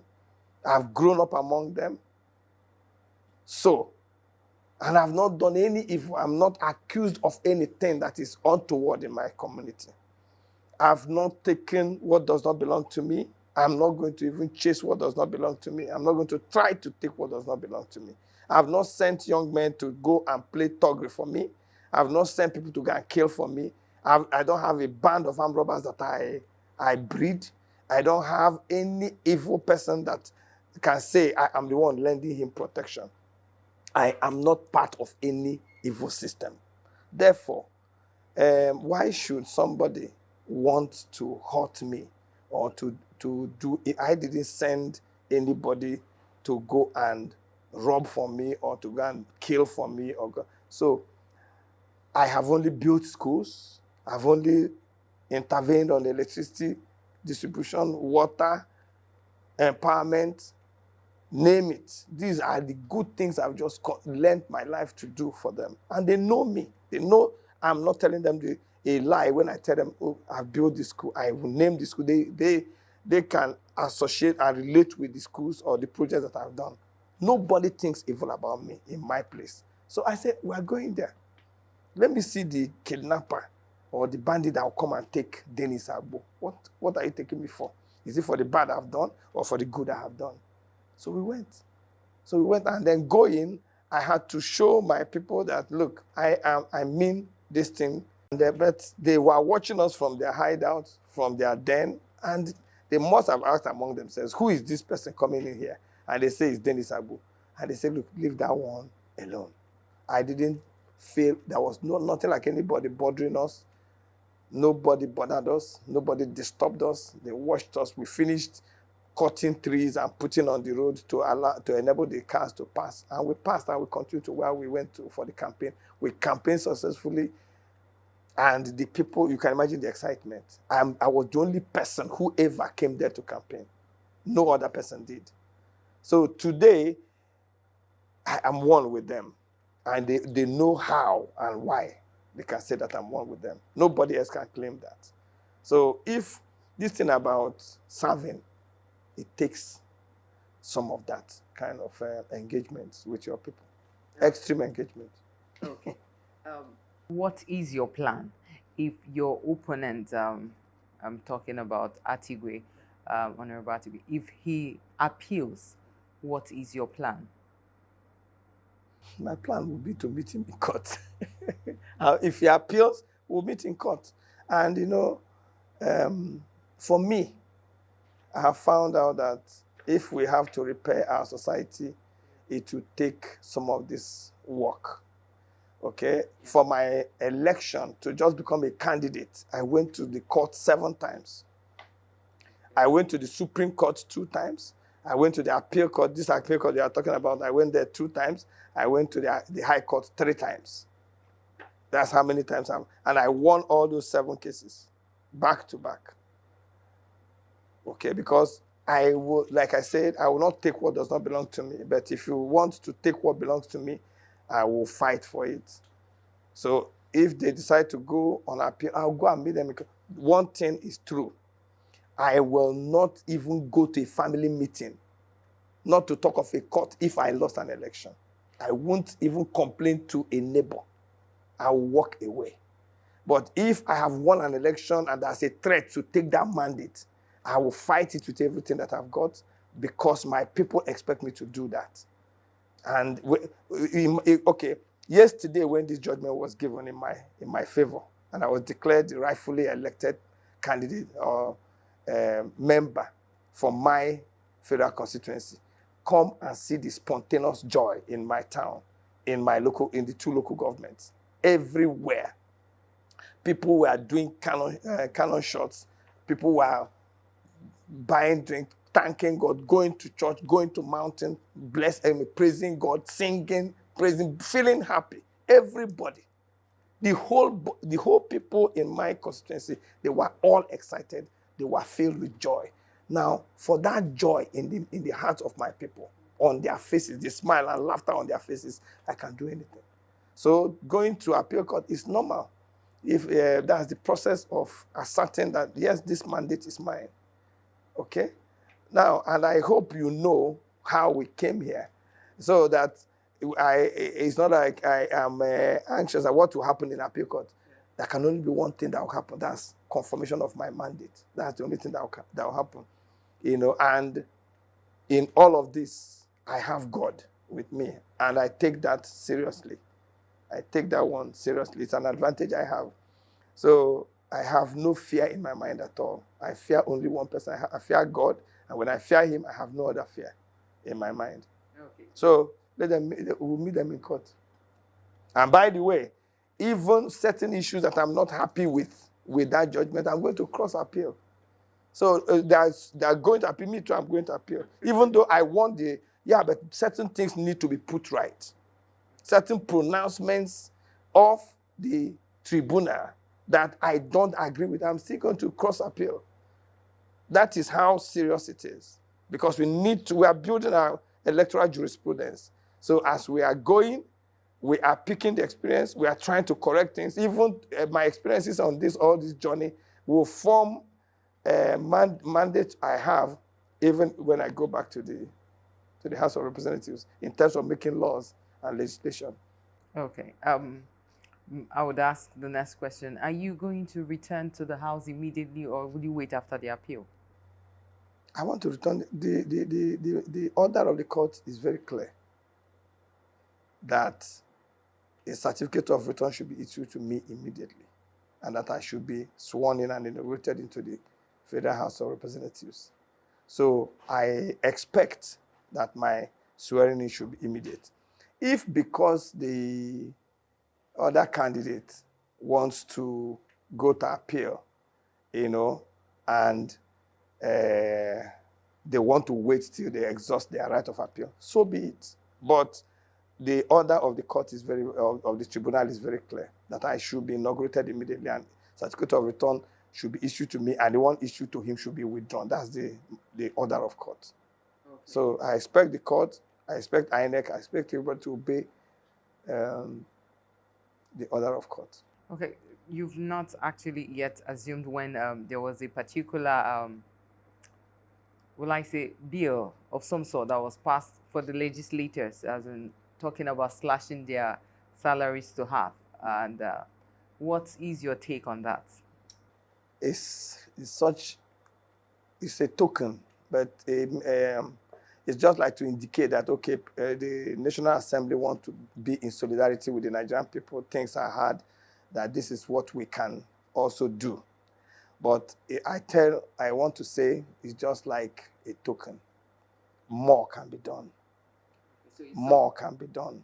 More and much more can be done. It's not, well, how much is our salary? Our salary is small. How much is it? My salary as at the time is not more than 650,000 naira in a month, and then they take the tax. So if you talk of half of it, about 200 and something thousand, it's really nothing, because they talked about salaries. Okay. So talking about representation, That's 650 in a month. Okay, that means it's like over 300 plus. If you're to cut the salary. But I bet you have not removed the tax. If you remove the tax, it may be less.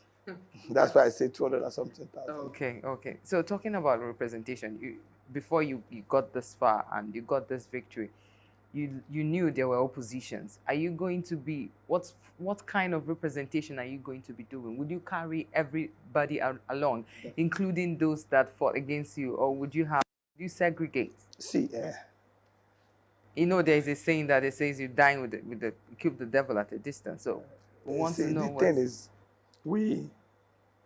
I'm going to represent everybody, and my people know that I represent everybody. Some people say this is a game, and I don't like this kind. I don't like playing the politics in this kind of way. So we want to, clean up our mandate, confirm our mandate, affirm our mandate. But after that, we go to work. Our people know that I work for them. They know that this 1 year they have lost a lot. I was inaugurated into the National Assembly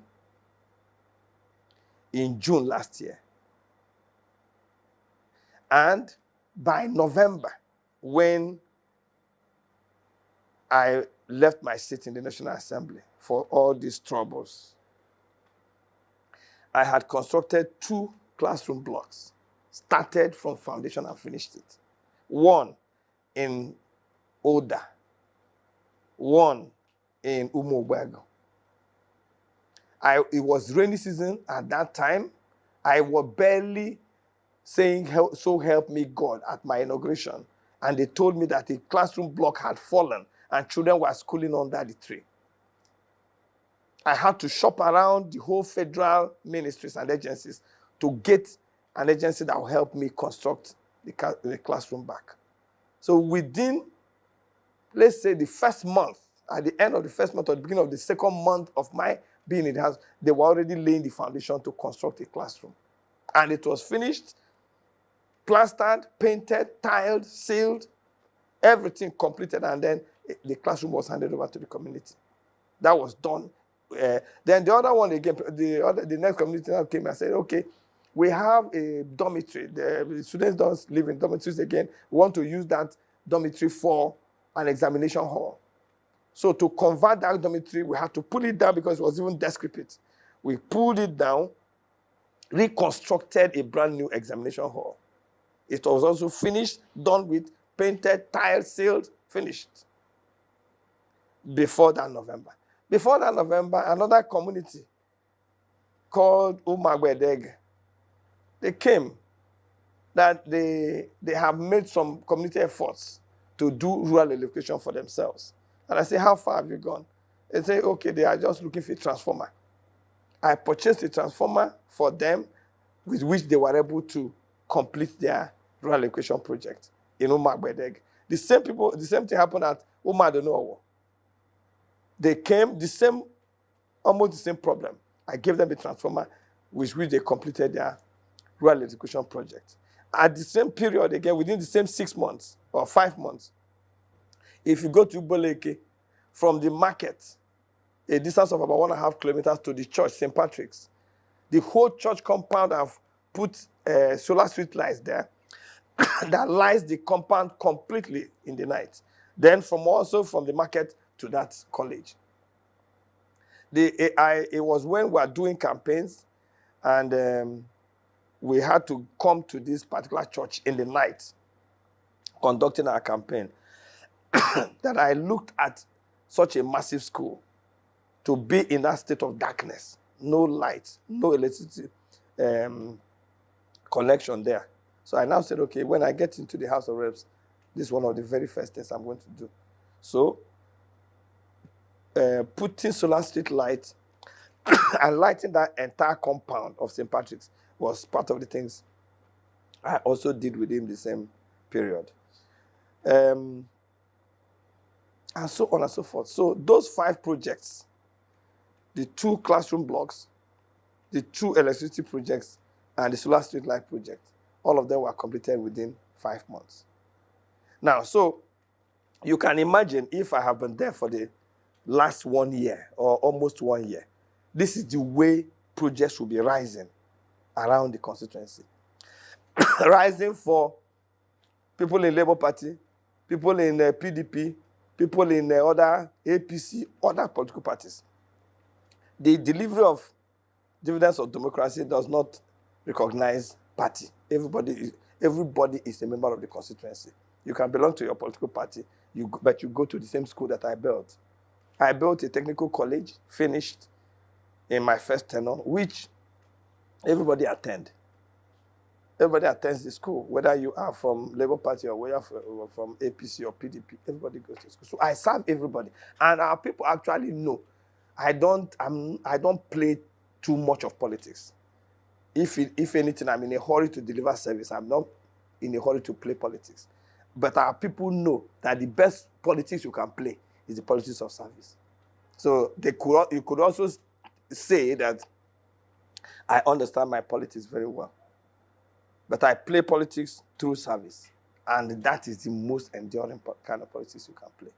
Okay, talking about bandits, you did mention about the fact that a section of that constituency has bandits. What is your plan as regards okay, let me tell you. That This visit to that community that was besieged was when I was conducting my campaign. Immediately I won the election in June. I won it in February.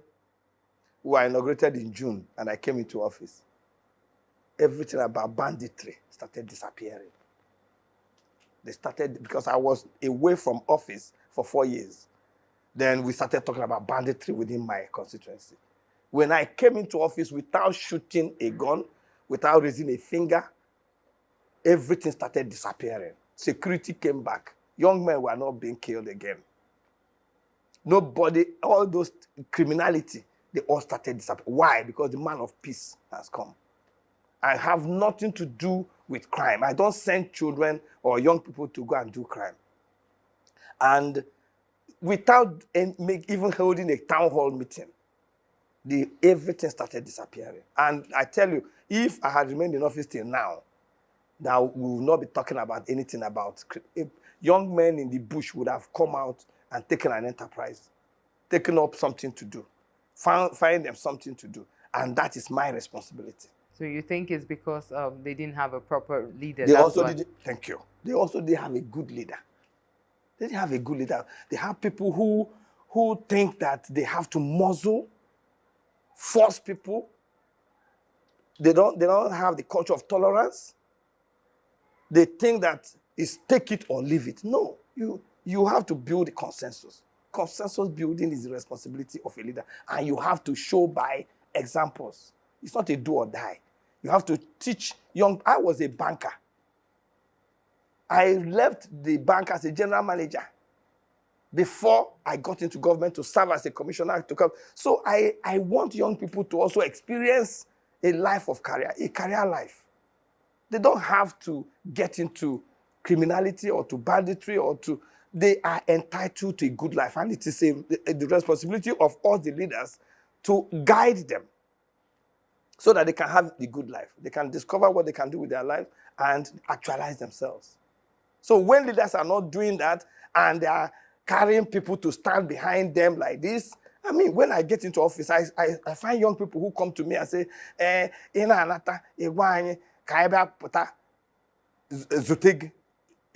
you're coming home, you tell us so that I can come and receive you. I say, no. That's not what you are supposed to be doing. I said, what do you do now? I mean, IMT, I finished from IMT, but I don't have money to do my clearance. I would have gone for you service. I said, okay, this person, this is my PA or whoever, go with this man, calculate how much is this clearance money he's looking for. We'll give him the money, he will go for his youth service. He's not supposed to be walking behind me. He's not supposed to be waiting for me to start walking in front of me. That is not, I don't need anybody to do that for me.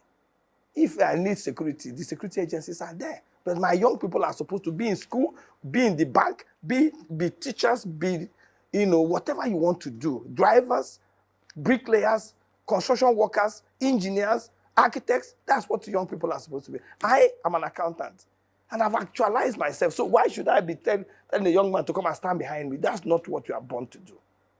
You are supposed to actualize yourself, be a media person like you. And I have a very comprehensive plan to guide people to do that. Guide people into their profession, into their different enterprises that they can go into. It is part of the core of my constituency intervention. So you feel that the leadership they had before was more like a subterfuge? What I mean is that the leaders they had were people who never thought that these people are entitled to a good life. They thought that because they are leaders, they lord it over the other people, that they are a superior type of being. No, nothing makes us superior. Nothing makes us superior. If anything, we the leaders are supposed to be servants. And the best way to lead is to be a servant leader. The best way to play politics is to play the politics of service. I have played it. People didn't understand it initially. Now they understand it. Now they know it is the thing that endures. Today, somebody called me on phone. The same person, one of the two people that used to come to me and say, when you are coming, you tell us. He called me. He was rejoicing with me. Because they know that I don't pretend about these things. I mean it. That is me. I don't guide people to criminality. I don't do it. It is wicked. It's a sin before God.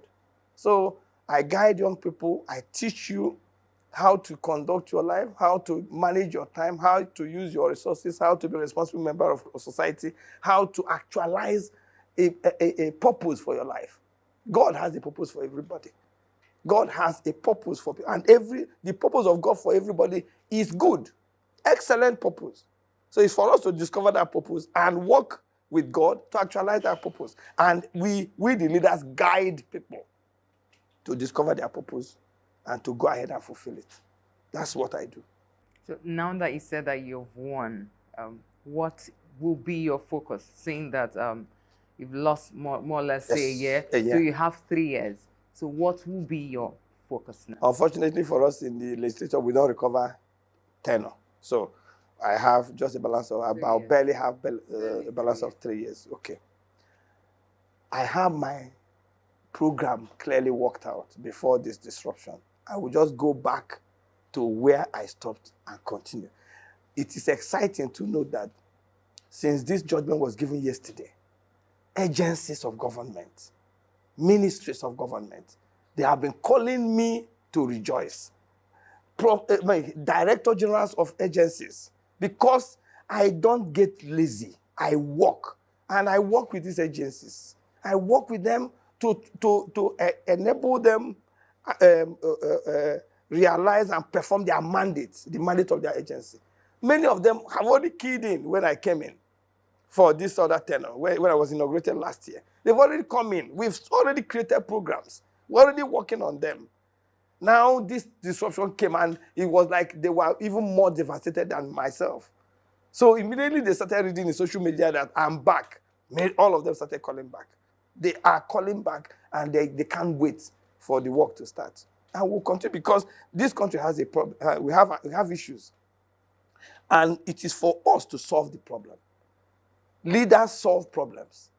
It is not spirits that come to solve problems. And when I was in my first tenure, and we had this issue of herdsmen, banditry, and all of that, I created a legislative intervention in that regard. I knew that it's about the problem between the farmers and the herders, because they roam and they match the crops of farmers, and then there's conflict, and then the people are killed, people die. Sometimes the bandits, the terrorists, infiltrate the ranks of the herders to conduct because in the night when people are moving with some few cattle, right, you don't know whether they are actually herders or whether they are terrorists moving from one part of the country to the other. And I asked myself, in other climes where people achieve high level of animal husbandry, do they roam? Do they move from place to place? The answer is no. In Australia, in Ireland, in UK, in America, they don't move. They stay in one place. How then do they do it? They transform their animal husbandry system. They modernize it through artificial insemination, through the food, that's the grass, the grazing stock, okay, and all of that. Then the baling, all the things you use to harvest the feed of the grass, and then feed it to the animal, fortify it, and so on and so forth. Blend the types of nutritious grass, legumes, carbohydrate, and all of those things.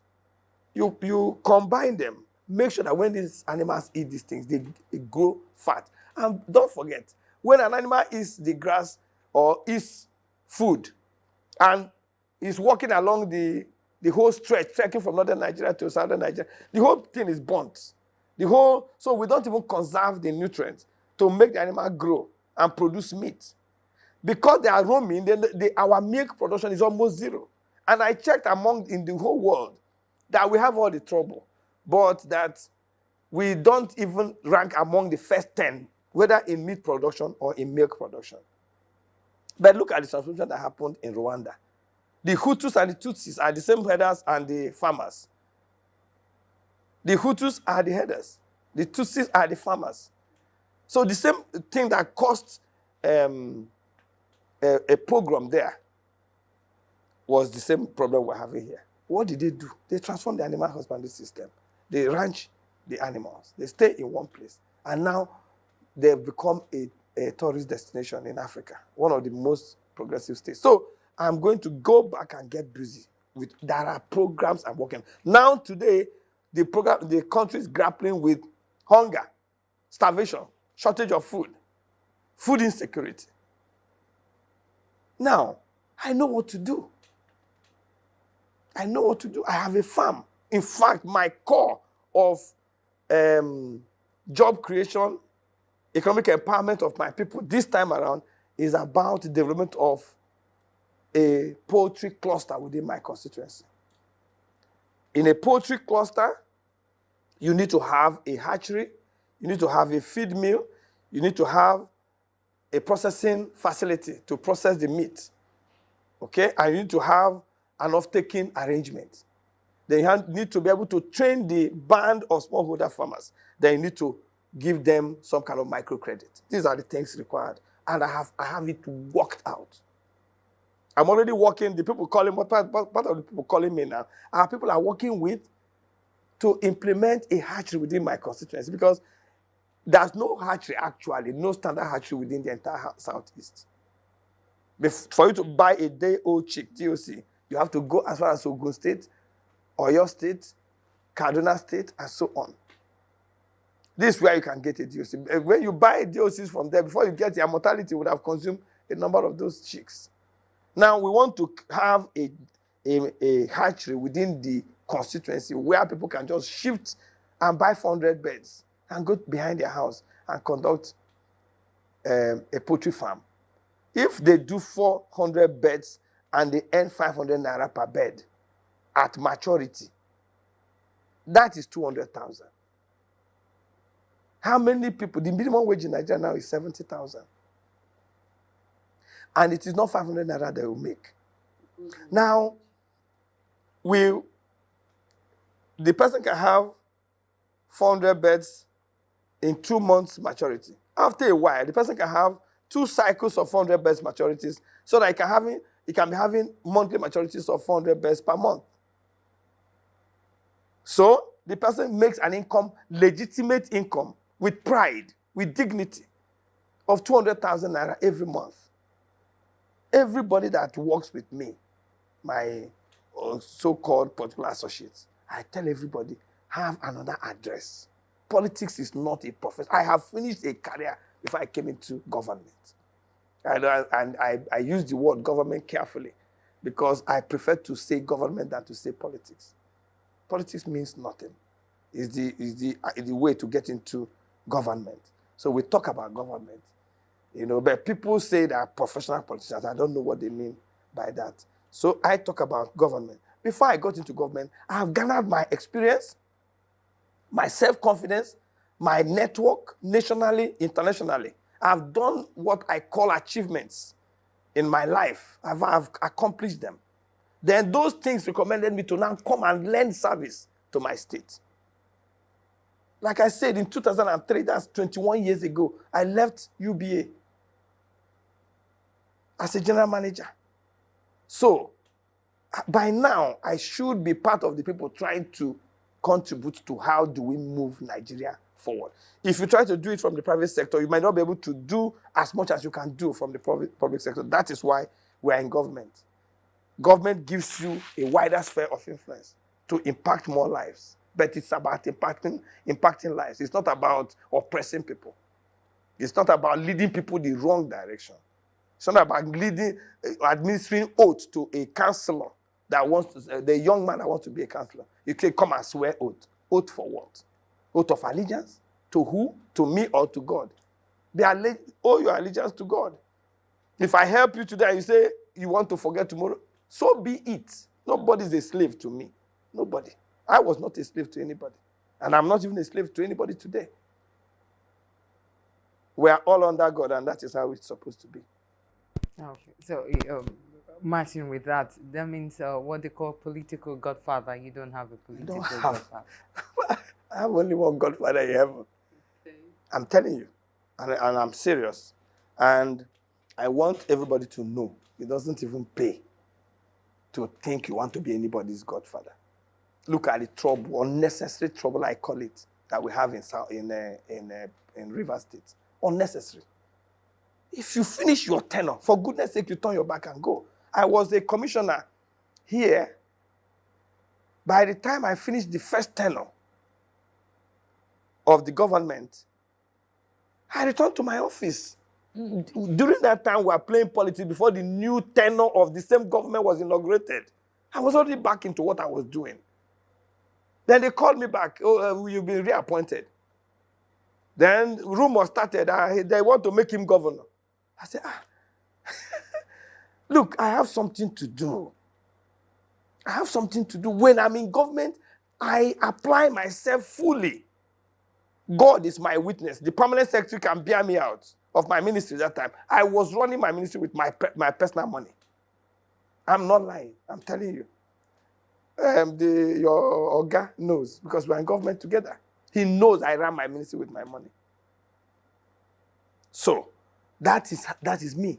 So government is not something you want to hug and hold, and you don't even want anybody to come near. No, because it's not a place to enjoy. If you want to make money, there's a private sector with limitless opportunities. They don't have salary for a private sector businessman. You make as much money as you want to make. If I breed 1,000 birds this month, and I make 500 naira on them, and I make 500,000 on them, okay? Then next month I can decide I'm going to do 10,000 bets.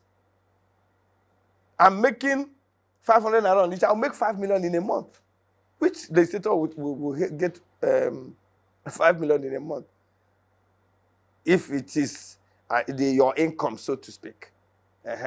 That is why when I also am in government, I recognize the difference between my salary and my constituency running cost. Constituency running cost is supposed to be applied to running the constituency. I used to tell people, if you go to the ENUGU Technical College that I built for over 100 million, there is no budget item in the Federal Republic of Nigeria that says ENUGU Technical College, because I built it out of my constituency running cost. It's not supposed to be pocketed. So that's why I was saying, when you talk about salary, 50% of salary, blah, blah, blah, and I say it's not much. You know, there are cases where you have leaders live outside their constituency, live outside where they are living. What do you say to that? Leaders, for instance, you have a local government chairman of, say, town A, local government A, and the particular chairman is living in local government C. It is bad. It is wrong. Very, very wrong. For me, I conduct the National Assembly business in Abuja, but I have a constituency I'm representing back here. That means I have two homes, so to speak, because Tuesdays to Thursdays, Tuesday, Wednesday, Thursday, we are sitting. Okay? Mondays, we go back. We sit Tuesday, Wednesday, Thursday. Friday, we'll come back. That's how it goes. So in that case, you can be looking for me here. You will not see me between Tuesday, Wednesday, and Thursday. But otherwise, we are supposed to be here with our constituents, understanding their problems, being with them, getting to know them, getting to encourage them. Times are hard, and people need encouragement. John, you did mention about the fact that, well, your son is, okay, before I get to that, all the hassles that have happened, you know, with the politics, like they call it, the drag to court, appeal court, and back. Did it make you lose interest in government at any point? Sometimes you ask, sometimes you really ask yourself, is this thing worth it? But if you are truthful to yourself, you will come to the conclusion that it is worth it. Yes. It is worth it, because what is the alternative? To allow people who should be bandits to be in government, because you are thinking you are too decent to be there. Sometimes I feel, oh, is it worth it? You have this beautiful office as a banker, blah, blah, blah. You know, you want to just be in your comfort zone, air-conditioned office. But then what will happen to the constituents? You see the degeneration of political thinking. People are beginning to look at politics wrongly. They are talking about oppression of the repression of the people. An individual creates a private detention camp. He puts people of my constituency there. He ties a woman's hand behind her back. You create a private army. Should we watch these things and just say, we are too decent for this? No. Should we watch our place that doesn't have any development project going on, and somebody is representing the place, and our people have, most importantly, they've said, look, Oga, we want you to represent us.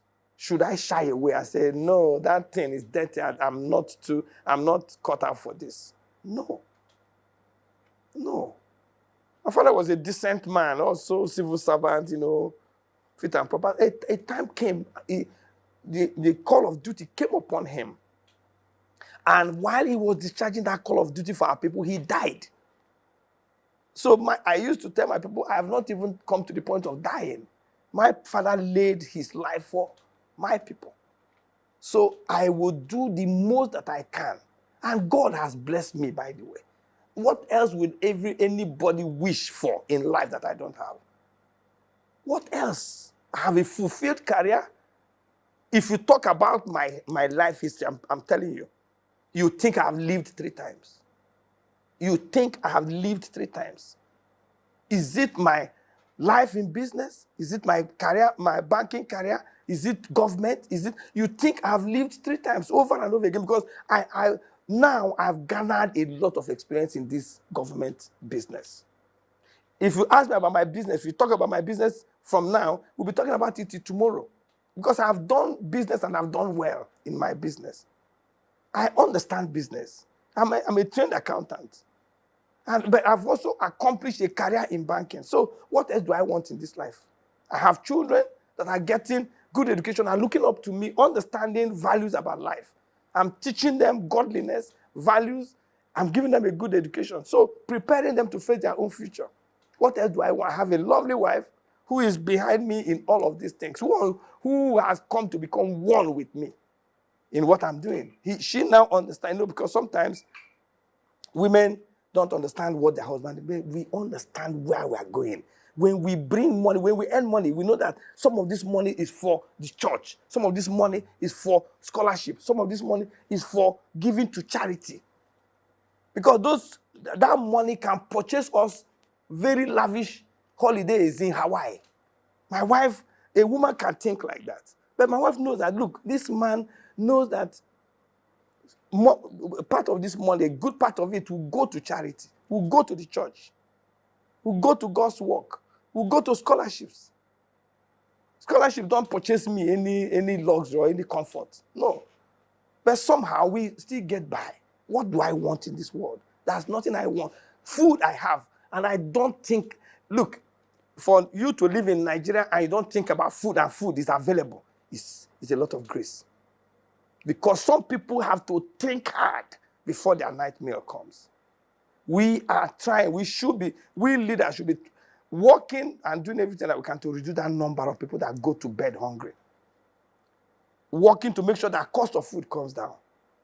Working to make sure that people don't have to think hard before they can have food to eat. Food is always affordable in every other part of this world. I don't know how we came to where we are now in Nigeria. That a country as vast, as blessed, with good weather, soil, climate, and everything, can be having food shortage. I don't know. It shouldn't exist at all. And let me say this before I leave that point. I was listening to somebody on TV, and the person has information. It's not just somebody talking. He has information. And he said that the oil of our country has been sold. The previous administration has sold the whole oil of this country to the end of this present administration. And this present administration is now selling the oil for future generations to come. Mortgaging it in forward contracts, mortgaging it in borrowing money, and so on and so on. There must be. Sensible leaders have to discover another source of income for this nation. If we continue to think about oil, we are lazy in the head. Our agriculture can give us 10 times what we get in the oil and gas industry. That is the truth. So we need to think outside the box. We need to begin to do things, innovative things to do. There are so many things that we can do. How about our solid minerals? We're not even thinking about it. Okay, you did mention about bad roads. What are your moves towards the bad roads in your constituency? It is terrible. It is a shame that a country as blessed as we are should be having the kind of roads we have, especially, some of these major federal highways. Now, so immediately I got back to the 10th Assembly. I said, no, this thing shouldn't be the case. I moved a motion in the House of Representatives for the immediate rehabilitation and reconstruction of the road. It's a stretch going from Abuja, Kefi, Lafia, Akwanga, Makodi, Otukpo, Obolafo, 9th Mile, and Enugu. It terminates in Enugu. That's the stretch of the road. Now, I discovered when I started making the inquiries that the contract has been awarded to a company called Chinese Harbour Engineering, CHE. They started from the Abuja end, and they were somewhere in Nasarawa State. But the road had become so unserviceable that now travelers have to abandon the entire stretch from Otukpa to Obolafo to 9th Mile. They detour to other local roads, exposing the passengers to dangers, criminality, and so on and so forth, and now going to spoil the other fragile state roads that are in the hinterland. So I moved the motion that, look, in as much as you are coming with this other major project, you need to conduct a palliative maintenance, a remedial work, while the major contract is progressing. Come and do a remedial maintenance so that people can have road to drive on. That was the essence of that motion that I presented in the House of Reps. And I didn't want it to just be a motion. The next moment, I was going to call on the door of the Minister for Works, and he happened to be somebody from this southeast who understands the importance of that road. He understands how strategic the road is. I was going to call and stay in his office, bother him, bother the Minister of Finance, bother everybody that needs to be bothered. Because in Nigeria, it's really a share of the national cake. You need to try to struggle and get your own share. If I have been in the office for the past 1 year, I can tell you there would have been a difference in that road. There must have been a difference, or that otherwise we will be asking ourselves what is happening, what have we done with every naira we have earned in this, because my people also have to have a share. You don't want to think about what that road looks like, coming from 9th Mile to P, to Bolafo, to Tukpa, to Tukpo, to Makodi. So you're in the office now. It's a given that you're in the office now. Yeah. What would you do? I'm going back to the same project. I will go to the senator, myself, all the House of Reps members that are in that stretch. By the way, when I did that motion, okay, I recruited the other House of Reps members to come. Look, this road is the most important thing we have come here to do. Come and sign off on this motion. Let us move it. And they did. And then I led the motion. I presented the motion. I will go back and recruit everybody again. Why is it that in the last 1 year we have not seen substantial progress? If we don't find a good reason, then we go calling on doors, knocking on doors. There's no need answering a minister, and then you are from this part, and then years will pass and we are not seeing the impact. You have, or it's either one thing or one thing will happen or the other will give. Okay. Because if you are not working, people have to know that you are not working. Okay. You did mention the fact that your son is schooling in the UK, and well, it's not, one would not say, but you know, there is so much, people have plenty agitations of leaders leaving ordinary Nigerians to school here whilst their kids are schooling abroad. What do you say to that, and why is your son schooling abroad? When I went to school, I was trained by a widow. My father died early, like I said here. My father died early. My mother was having to raise 8 children, but she made sure that I attended University of Nigeria. University of Nigeria. With 5 kobo meal ticket. 5 kobo meal ticket. We buy it at the beginning of the year. You just buy a whole bunch of meal tickets. You come to the gate of Ekpo Ref or Maria Makeba refectory, you tear one and give to the gate man. You enter there and you ate everything you wanted to eat. In my room in Marere Hall, I was in the E wing initially. I went to F wing. In E wing, we were 3 in a room. Later on, EF, when you get to 3rd year, final year, you go to F wing, you are 2 in a room. What year was that, so that we keep up to date? I went into the university in 1982. Okay. So that, if you ask, that was what Yes, the situation. yes. Now, I go to the university, and you see like 16 people in one room. 16 students. There will be nothing I'm doing in this world if I let my child go attend that kind of place. Now, I'm coming. Then it should place the burden on me that, look, something needs to be done. If what we are getting now is not education, where you pack 16 children in one room. Therefore, if you make me the chairman, House Committee on Education, things must change. Don't forget, I have intervened in the area of education, primarily and principally. I've built schools. I've built brand new schools. I've built blocks of classrooms in schools. I'm trying to do my utmost best to make sure that the situation changes. And as I get a more pedestal to influence things in society, I am going to make sure that children of Nigeria must get the kind of education we got in those days. How we got here, I don't know. But every leader must feel the urgency to turn things around. Now, you ask me, how do we? It is not easy to send your children to send your children abroad now. Very, very difficult. Look at the exchange rate. Look at the exchange rate. Now, I may not be able to send any of my children again out. But if I can afford it out of my legitimate income, I would like to give them because if you don't have education, if you think education is expensive, try illiteracy. Your children will not be confident. I am a very confident person. Apart from godliness that makes me confident, I have a good education. A good education.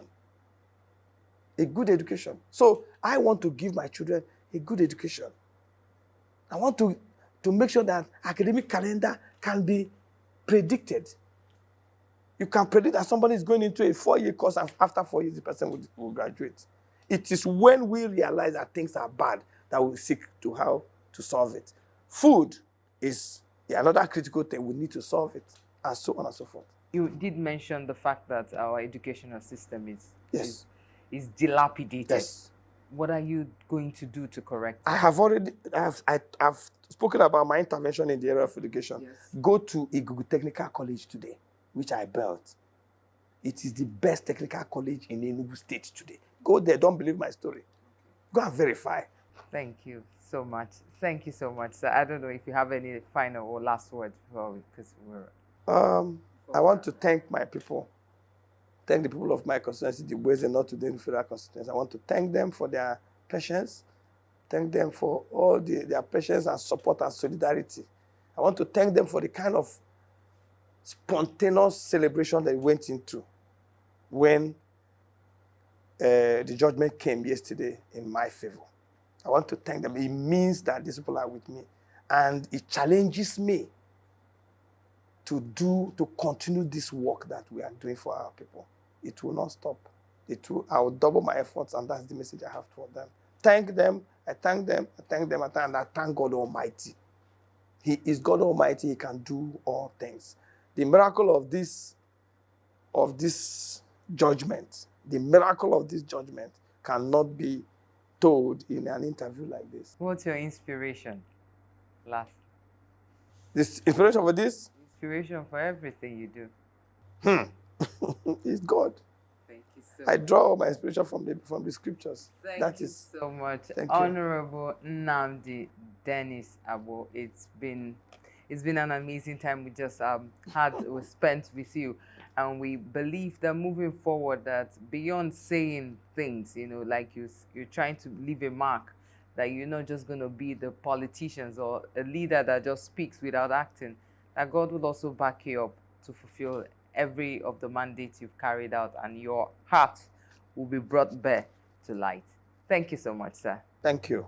Thank you. It's my pleasure.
need two things.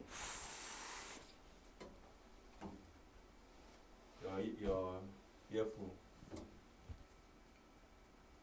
Abel, your voice.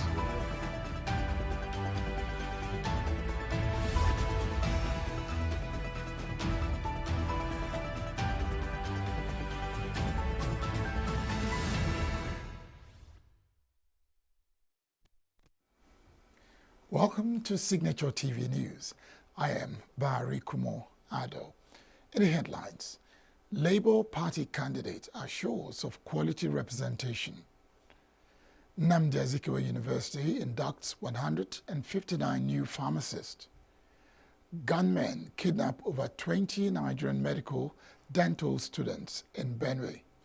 And U.S. lawmaker says hypersonic missile collaboration with Australia fortifies Indo-Pacific region. Details shortly.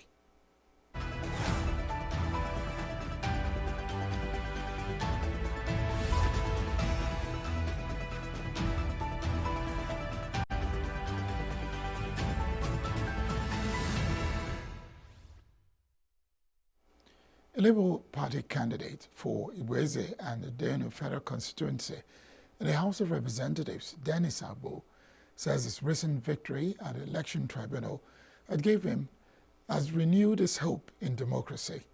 Speaking in an exclusive interview with Signature TV, Agbo said he decided to go through the entire legal tussle to reclaim his mandate, saying that anything less would be tantamount to mortgaging the mandate of the people. He said he does not expect any challenge to his renewed mandate and expressed optimism that any such legal action will be in his favor.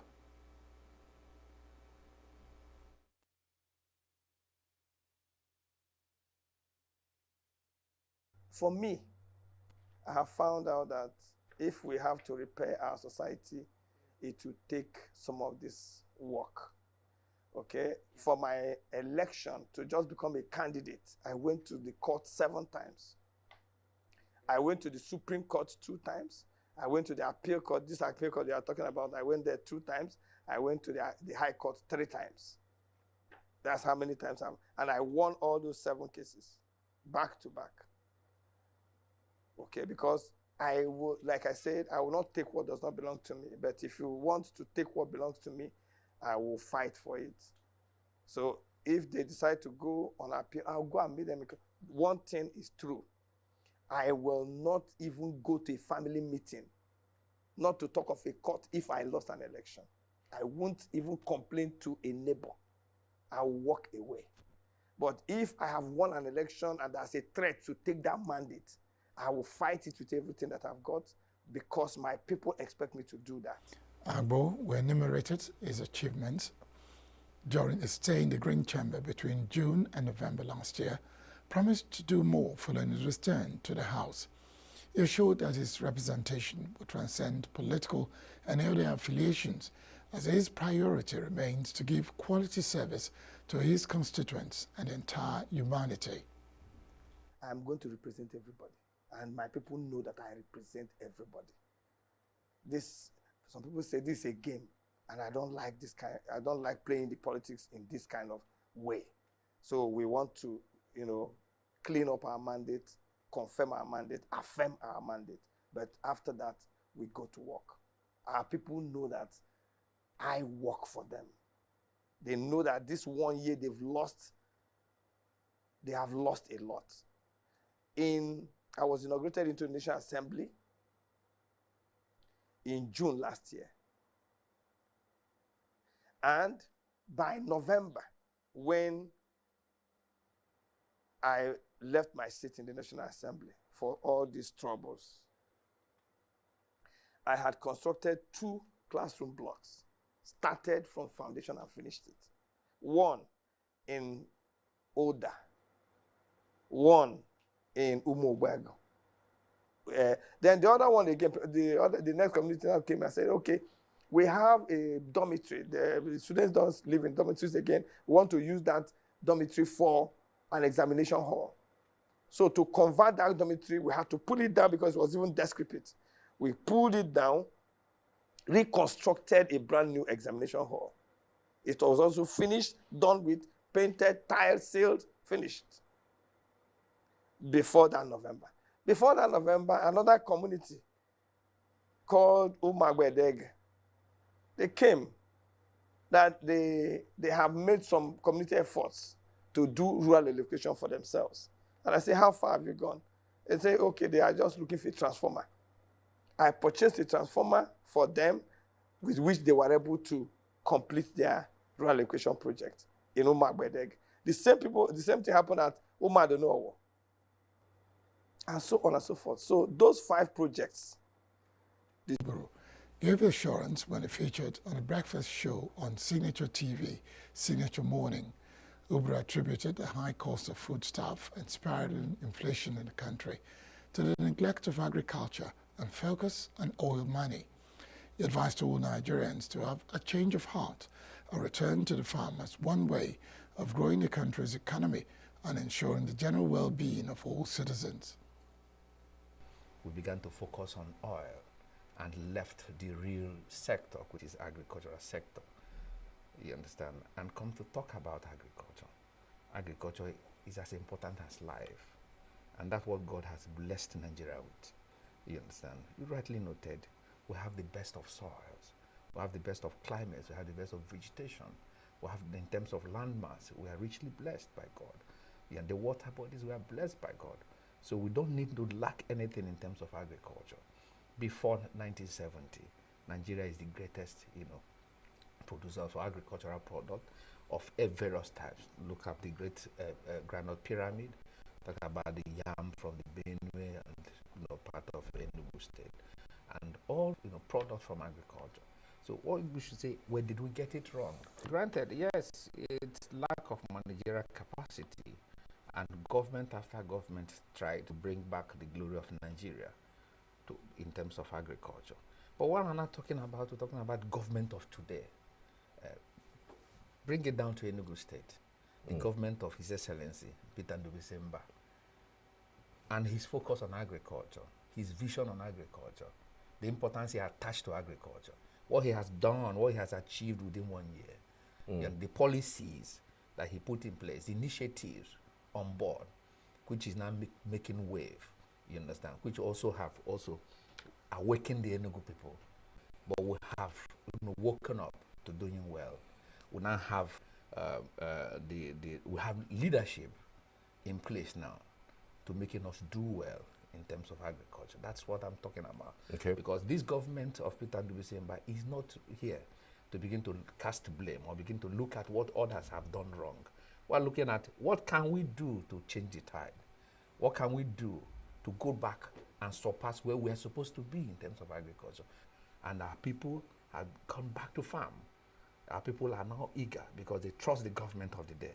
They now believe that whatever government say they are going to do, they are actually going to do it. And that's what's happening. You understand? You are in Enugu. You saw what happened last Thursday, on the 8th of August. You saw what happened. It has never happened where the government of the day is spending about 4.6 billion in distribution of farm inputs, machineries, and other social interventions to the people of Enugu. That's the promise His Excellency made during the campaign, and that's keeping to his word. You understand? And more is yet to come. So if you look at it also, you see that our approach is also systematic. If you go to Ikemukwo today, that particular location, criminals, where kidnappers used previously as a domain where they collect ransom, that place has been cleared. That place has been deforested. You understand? That place has been replaced with cultivation of palm oil, oil palm, corn, and cassava. The Commission also advised the federal government to focus adequate attention on the diversification of the economy and provide security for all citizens in the nooks and crannies of the country. The Enugu state government is to begin the enforcement and full implementation of an anti-noise pollution policy in the state from 15th September this year.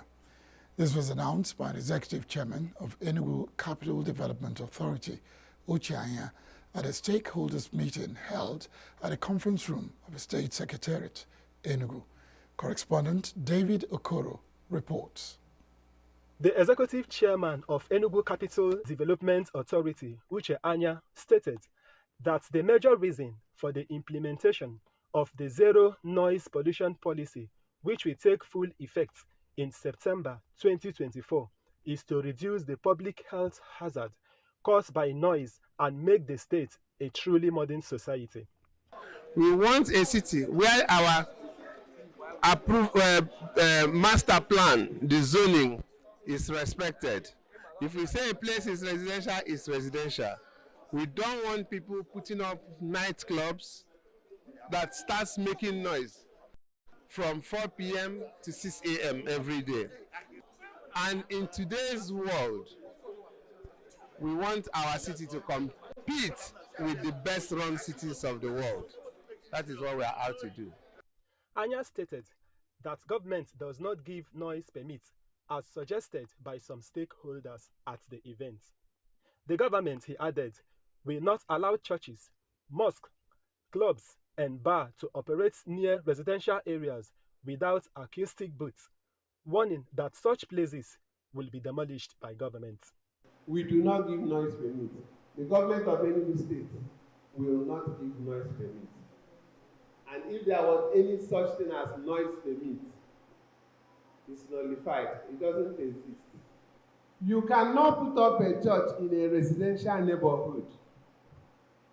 If it has been existing, we will not allow that. We will shut them down. Some of the participants who spoke at the event appreciated the state government for carrying them along and promised to key into the initiative. We are made to know that as Muslims, it is our duty to regulate the sound within our prayer premises so that we will not encroach into the rights and the peace of our neighbors. And that we have adhered to that in Enugu State. So our sounds are always regulated. That is the point I want to make here. And we don't take longer duration to say our prayer. And I hope we are within the law. It's a good one in the sense that nobody would like to live in a noisy environment because of our health and sanity. So it's something that we, the church, subscribe to. This is really how it should be. We should be able to come together, exchange ideas on how to make life better for us, make our city more livable, and make our city more functional, working for the good of all of us. What the Enugu state government is presently doing is in the interest of the people. We want to get it right. And what is happening today is like, come, let us reason together. We quarrel because we cannot argue. But when we sit down together and discuss these issues, we have to get it right. And when we get it right, it will be in our own interest. The ENUGU Capital Development Authority says it has received several petitions about the nuisance caused by noise pollution in the state. The extent to which the authority will be able to enforce the control measure will be seen in the next 1 month. In Enugu, David Okoro, Signature TV News. A number of students have been abducted by gunmen suspected to be headsmen that invaded the school. According to the report, a male student, his name withheld, ran out of a bush to notify the people that suspected kidnappers have kidnapped a number of students. A young man whose body was full of blood as a result of machete cuts confirmed that he was kidnapped alongside many other students of the school, but that he had managed to escape.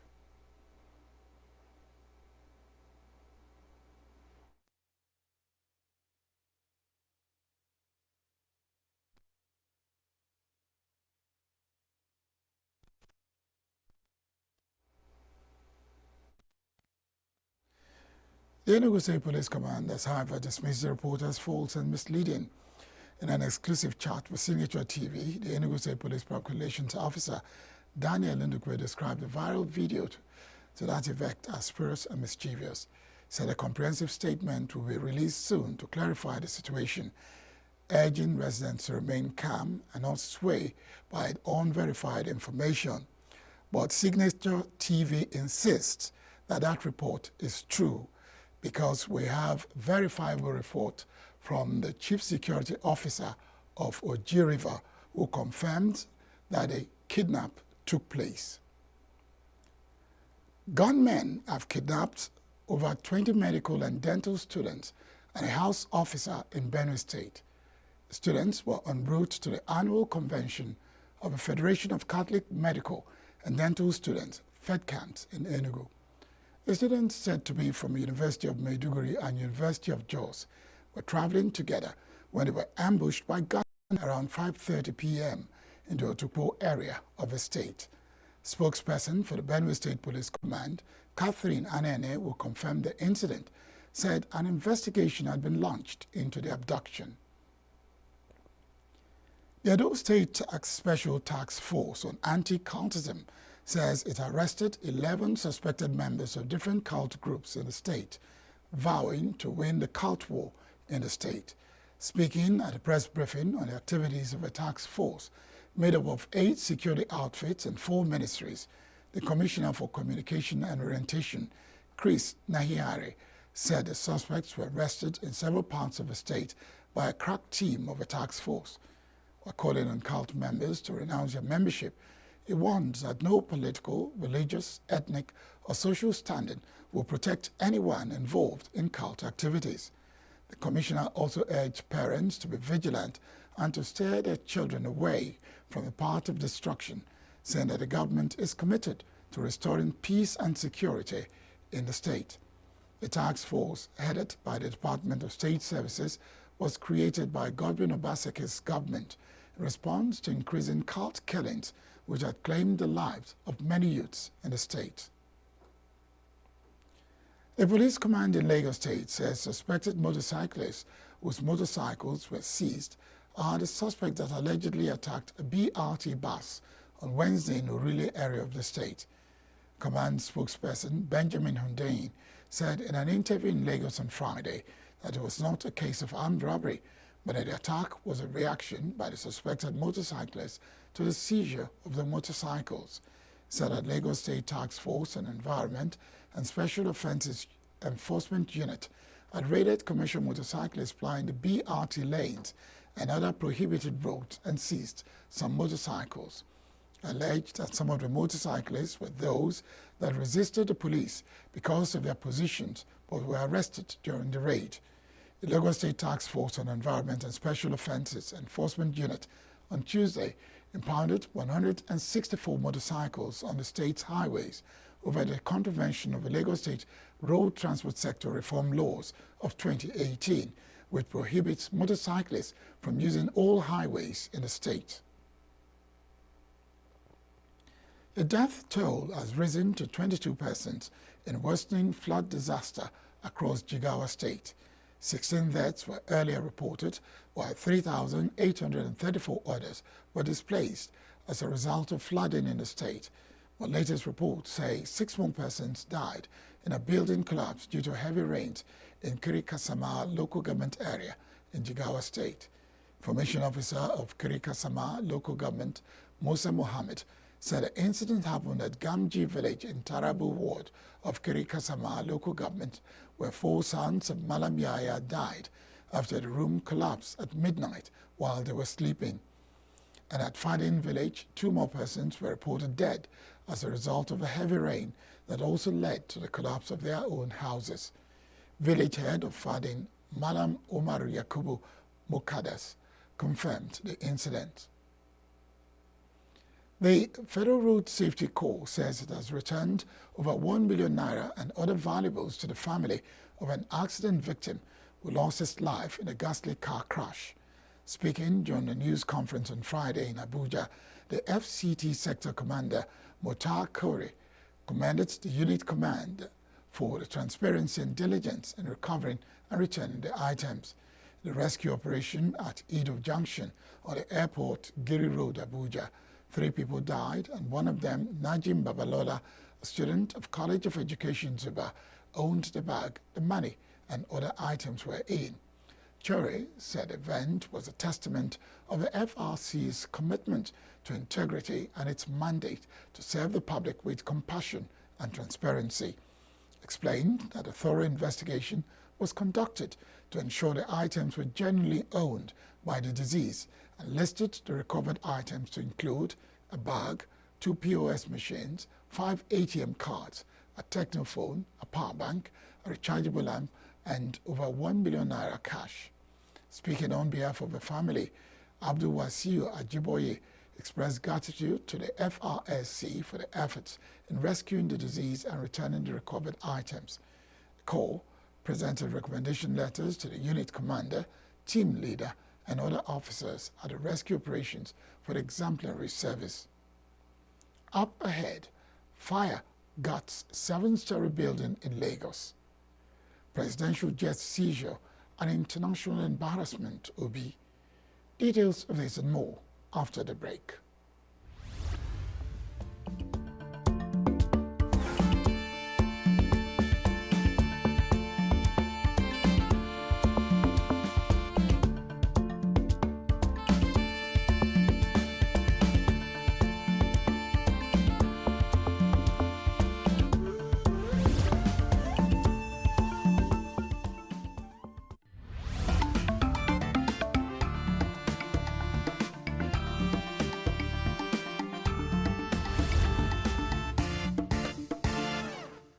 A fire outbreak occurred in the early hours Friday at a 7-story building on Sani Adewale Street, Lagos Island, Lagos government area.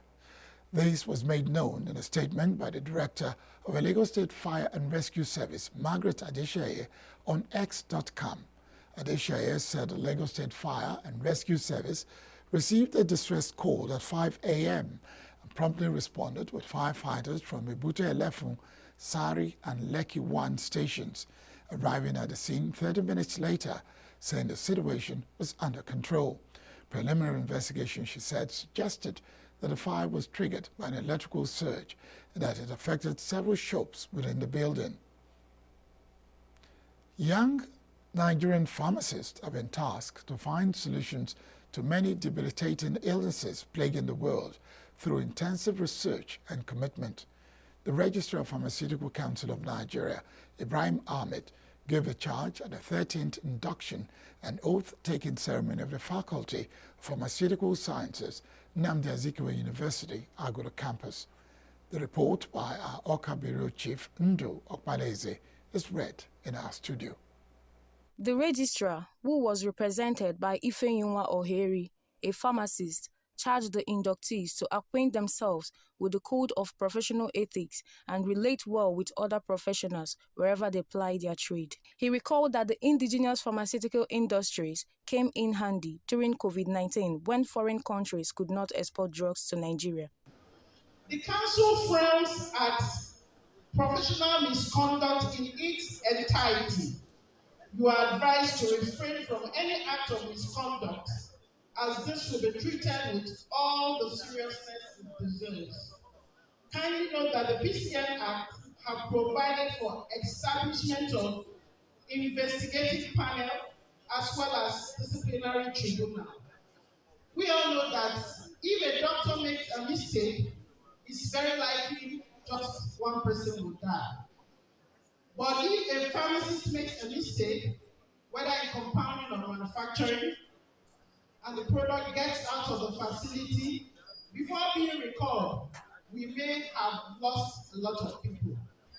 So it is very important that you pay serious attention to what you do. The keynote speaker, Professor Kenneth Kalu, who spoke on the theme Brain Drain and Young Nigerian Graduates, Immediate and Long-Term Implications, said it was unfair to blame the young professionals for seeking greener pastures abroad when the nation's leaders have failed to provide them with good working and living environments. Professor Kalu, who is the secretary to the Abia State government, said there was an urgent need to re-evaluate the nation's reward system so as to encourage young professionals. He said no effort should be spared to ensure the strengthening of the purchasing power of the naira and improving the country's security architecture.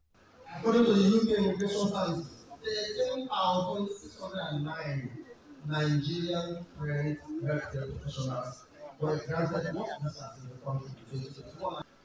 Beyond the UK, tens of thousands of doctors, of nurses, of pharmacists like you, and other healthcare professionals present in Nigeria are currently in active practice all over the world, especially in the United States, Canada, the EU, Britain, and other countries in the Gulf region, including Saudi Arabia, Kuwait, and the United Arab Emirates. Pharmacists are also not part of this massive force. According to the Pharmaceutical Society of Nigeria, an estimated 7,000 pharmacists left the country between 2021 and 2023 in search of greener pastures and access. My estimation is that between 2023 and now, hundreds, if not thousands, of pharmacists present in the country, mainly also from this faculty where we are today, must have transferred their skills and vision to several other foreign countries. So I do not think we need a long lecture on why thousands of medical professionals present in the country are in their mind today. No, you already know the answers. Okay? These young and middle-aged professionals are leading to places where they are better rewarded, where the economy is better, where the currency has stable value, where the politics is stable, where they do not have to live in the perpetual fear of attacks by all manner of criminals, and where they can grow in their chosen career. So to cut a long story short, these mostly young professionals are leading to places that offer them the things that they desire from Nigeria. Labour Party flag bearer in the 2021 Anambra State gubernatorial polls, Valentine Ozigbo, in a remark on the occasion, expressed the hope that Nigeria would in the near future evolve measures to check the high incidence of brain drain and encourage the influx of foreigners into the country. And some of us are staying back to fight so that tomorrow, maybe it will be the white people that will bring the Jaguar into Nigeria. This is our pledge, our promise. Kenneth, thank you for this. When he got this well as SSG, I was one of those that consulted with, should I leave what I'm doing in Canada to come to as you have the option to come here and contribute? I'm so proud of what he and his governor, Alex Sotsi, are doing in Anambra State. We are very, very proud. The Dean Faculty of Pharmaceutical Sciences, Nnamdi Azikiwe University, Agolo Campus, Professor Chibeze Ihekworome, said the faculty plans to establish a community pharmacy service within the school to provide Agolo and nearby communities with genuine drugs. He announced the intention of the university to provide a solar light project that will serve the university campus as the cost of diesel is getting out of hand. This solar power project. The cost of energy today is so huge that our IGR and the poultry sums we receive from the government fade into insignificance. To achieve this solar power project, we have segmented energy needs into 7 different portions. The total cost is 62 million. Each segment has an average cost of 8.8 million. I use this opportunity to call on all present, friends and stakeholders, to partner with us to make this vision a reality. The chairman on the occasion and Southeast Zonal leader of the Manufacturers Association of Nigeria, Adachukwu Dozie, congratulated the young graduates for successfully completing their programs. The Anambra State Independent Electoral Commission, ANSEC, says the September 28 local government council chairman and ward councillors elections would hold as scheduled. ANSEC chairman, Mrs. Genevieve Osakwe, who spoke at a stakeholders meeting in Awka, called on political parties in the state to commence canvassing for votes while assuring that the exercise will be free, fair and credible. Osakwe said the electoral body had considered the security situation in various parts of the state and assured the political parties that elections would hold in all the 326 electoral wards and that the results will be collated, counted and announced from all the electoral wards. On allegation of pre-written election results, she said the Commission's duty was to conduct elections while urging political parties to ensure that they field candidates and ensure the electorate voted. The meeting, which was for chairmen and secretaries of political parties, traditional rulers, president generals of communities, clergy and security agencies, was attended by only the All Progressive Grand Alliance and Action Alliance parties. The presidential candidate of the Labour Party in the 2023 elections, Peter Obi, has described the report of a seizure of 3 presidential jets in France as another embarrassment which exposed the failed leadership in Nigeria. In a post on his X handle, Obi said the incident has also exposed multiple dimensions to the leadership failure and insensitivity of a leadership to the plight of a growing poor class in the country. Obi said he had remained loud in his demand over time that the government at all levels should be accountable to the people and be very transparent in all their dealings. He observed that until a court in France prohibited Nigeria from moving or selling the 3 jets, Nigerians have no iota of information about the buying and selling of the aircraft. According to him, the deal was done in secrecy with the federal government property which belonged to the people, as if it is a personal family asset. Meanwhile, the Attorney General of the Federation and Minister of Justice, Lateef Fagbemi, says the aircraft on the presidential fleet are sovereign assets used solely for sovereign purposes and therefore immune from attachment by any entity. Fagbemi disclosed this in a statement in Abuja following an interim attachment of 3 presidential aircraft undergoing routine maintenance in France, made pursuant to expertise orders issued by the Judicial Court of Paris. He said the Office of the National Security Advisor, NSA, and the Attorney General of the Federation, AGF, and Minister of Justice are currently weighing both diplomatic and legal means and have set in motion both legal and diplomatic steps to ensure the discharge of the inappropriate orders against the aircraft. The arbitral award arose from an arbitration proceeding commenced in 2018 following a contractual dispute between the Chinese company and Ogun State government. Claimants say, though the dispute originated from engagements of Ogun State government, the consequential enforcement actions are being directed against the federal government and its assets in line with extant principles of international law, which holds that the actions of a substantial local entity are attributable to the state or country itself. The Nigeria's Center for Disease Control, NCDC, says 39 confirmed cases and 0 deaths from Mpox have been recorded across 33 states and the Federal Capital Territory.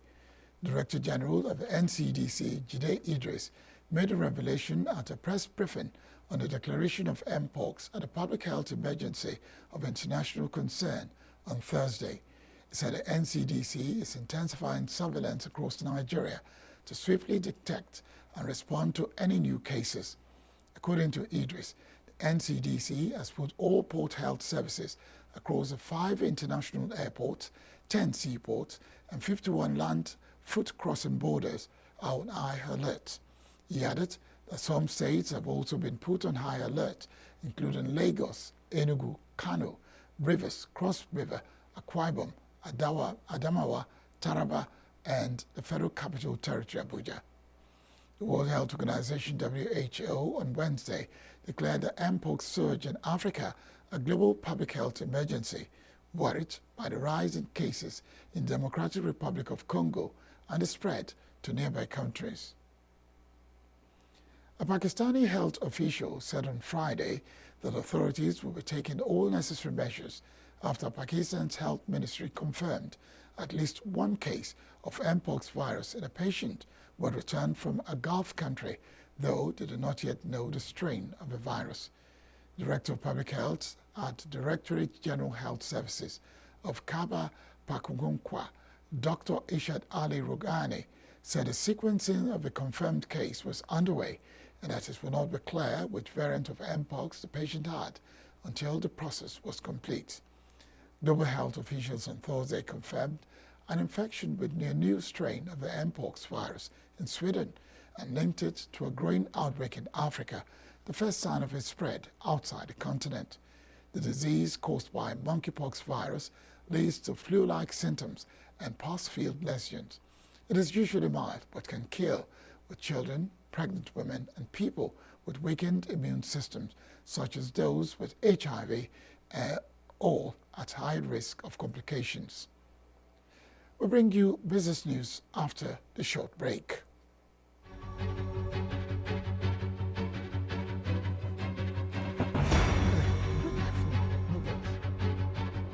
Bring my phone.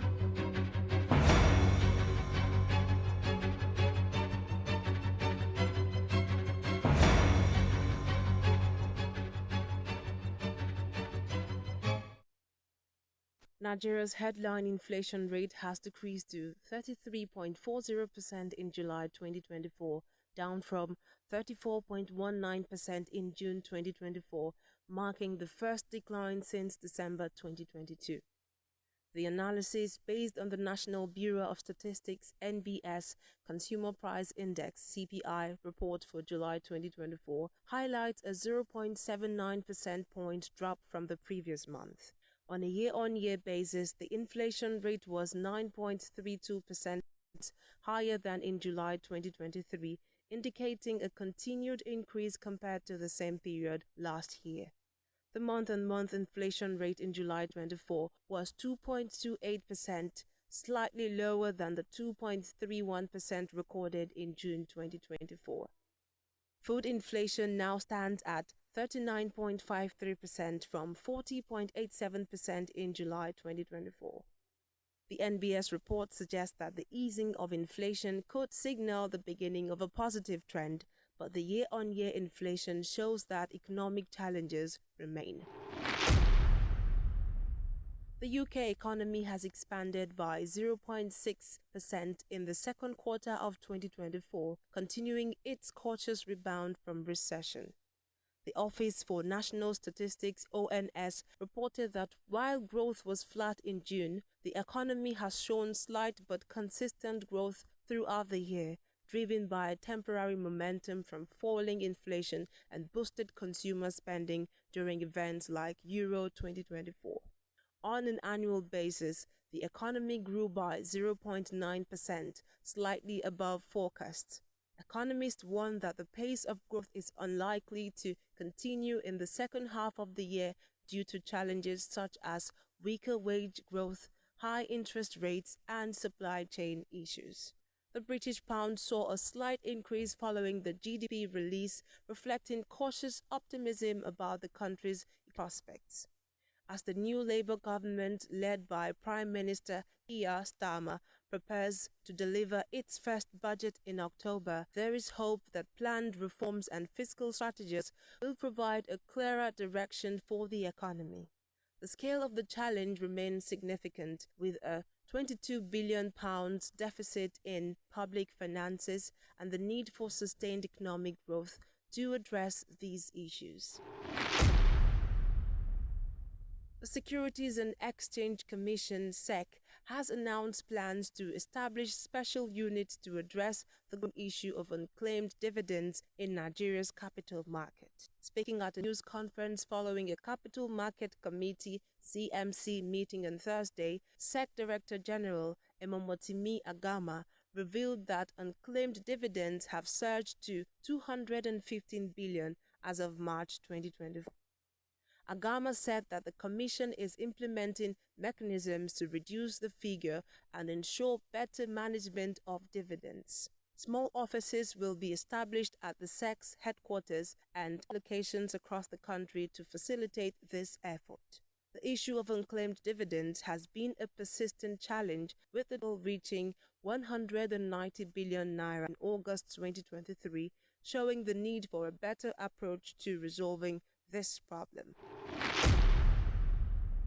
Japan's economy experienced a rebound in the second quarter of 2024, driven by a notable increase in private consumption. Data released on Thursday, August 15th, revealed that the country's GDP expanded by an annualized 3.1% from April to June. This growth exceeded market expectations of a 2.1% increase and marked a sharp turnaround for the revised 2.3% contraction in the first quarter. The resurgence in economic activity was primarily fueled by a 1% rise in private consumption, which accounts for more than half of Japan's economic output. This marks the first gain in 5 quarters, providing a much-needed boost as households struggled with rising living costs, partly attributed to higher import prices due to the weakening yen. The latest figures lend support to the Bank of Japan's forecast that the economy is on a path to sustainable recovery, which could help achieve the central bank's 2% inflation target. This development also raises the possibility of further interest rate hikes in the future as the economy continues to show signs of resilience.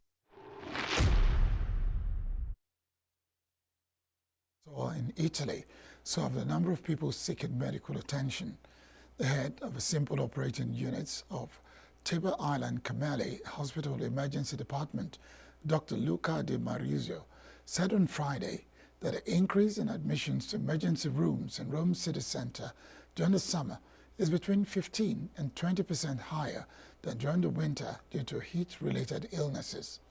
Local media reported that Italy has been grappling with a surge in heat-related illnesses as the country endures an intense heat wave, with temperatures soaring above 40 degrees Celsius in some central and southern regions. Consecutive heat waves have swept across Italy since mid-June, leading the health ministry to place 22 cities on red alert this week. British and French foreign ministers were in Jerusalem on Friday to call for an urgent ceasefire in Gaza, while a small group of people protested against the war outside the UK consulate.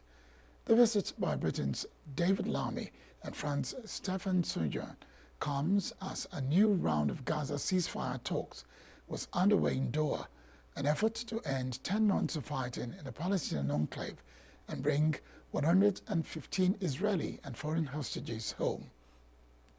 The talks came as Iran appeared on the point of retaliating against Israel following the assassination of Hamas leader Ismail Haniyeh in Tehran on July 31st. The British Foreign Ministry said Britain and France are calling for a diplomatic solution to achieve a ceasefire in Gaza and restore peace along the Israeli-Lebanese border.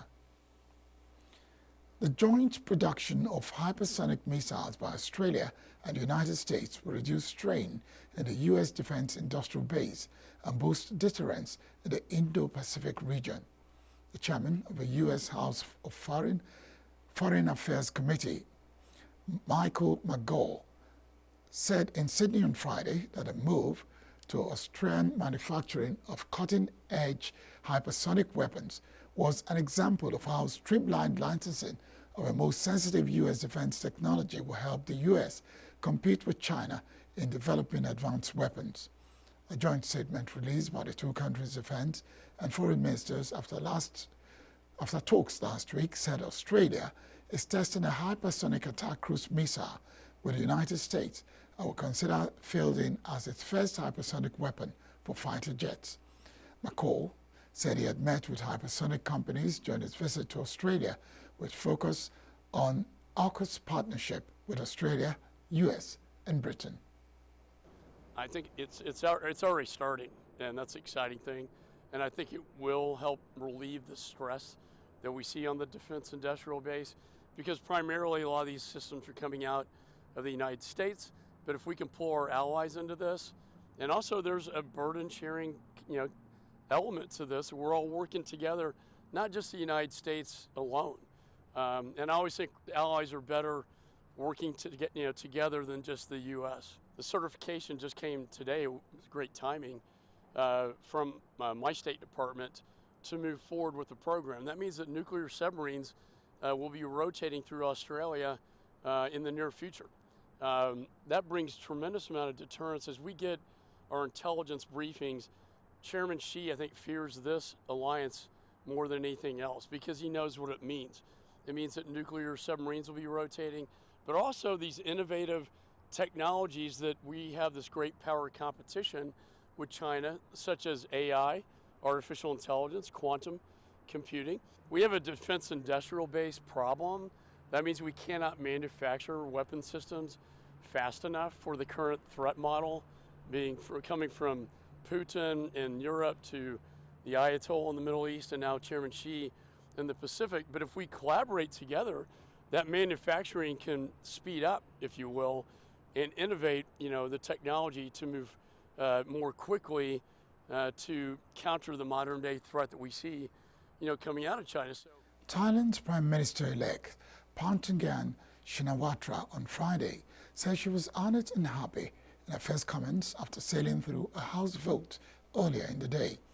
In her first comments as Prime Minister-elect, Paetongtarn said she had been saddened and confused by ally Srettha Thavisin's dismissal as Premier and decided it was time to step up.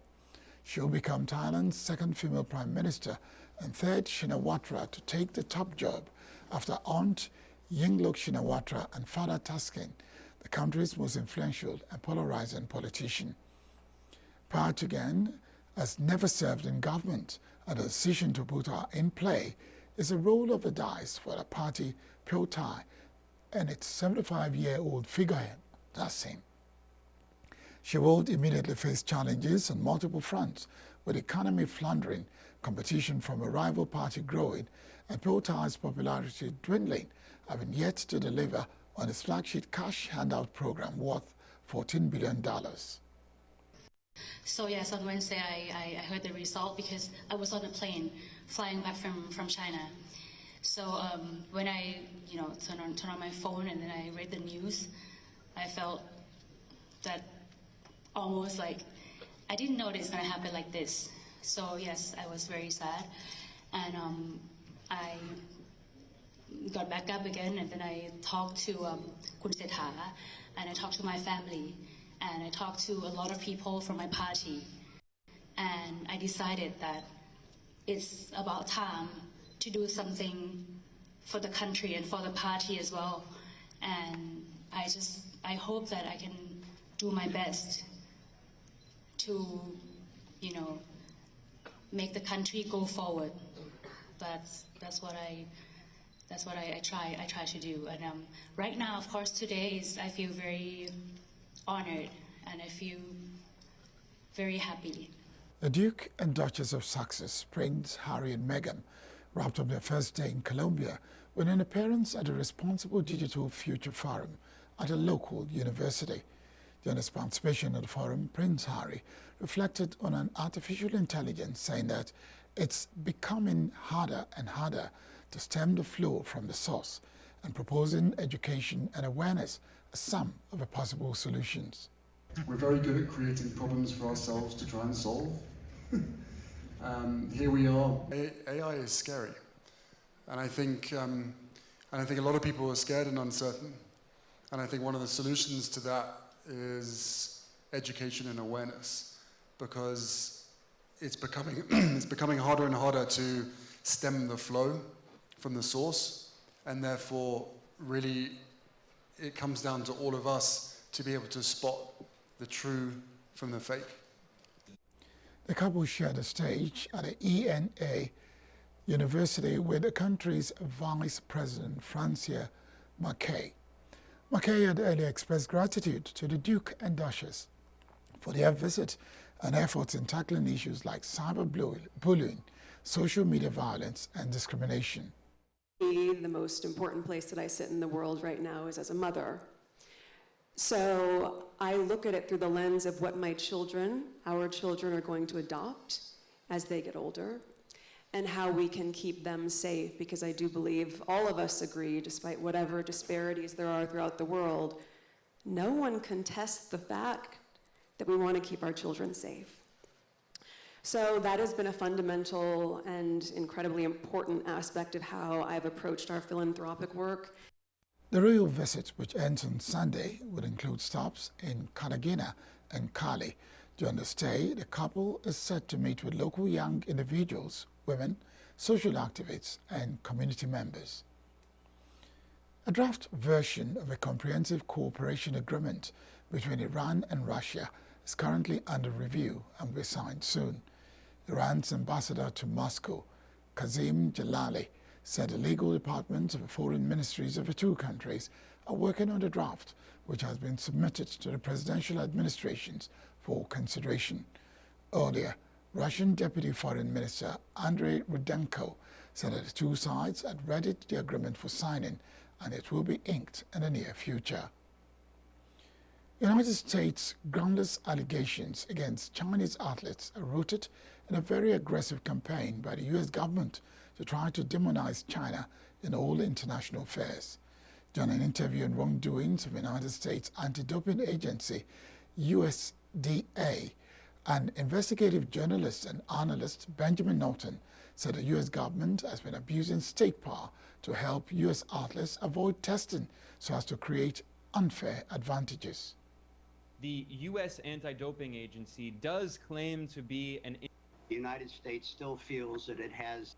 The U.S. Anti-Doping Agency does claim to be an independent, non-governmental organization. That's a bit misleading. It's actually funded by the U.S. government and overseen by the U.S. Congress. And the World Anti-Doping Agency has in fact taken the United States to an international review committee. And this means that the U.S. may be barred from holding the Olympics in Los Angeles in 2028. And the U.S. is also slated to host the Olympics in 2034. So we will see how those proceedings go.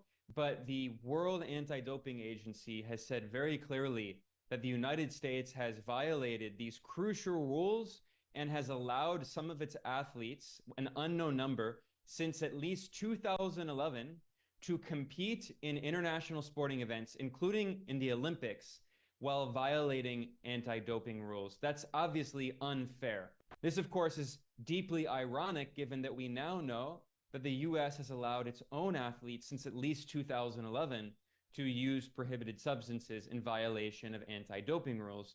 This has also led to harassment of Chinese athletes.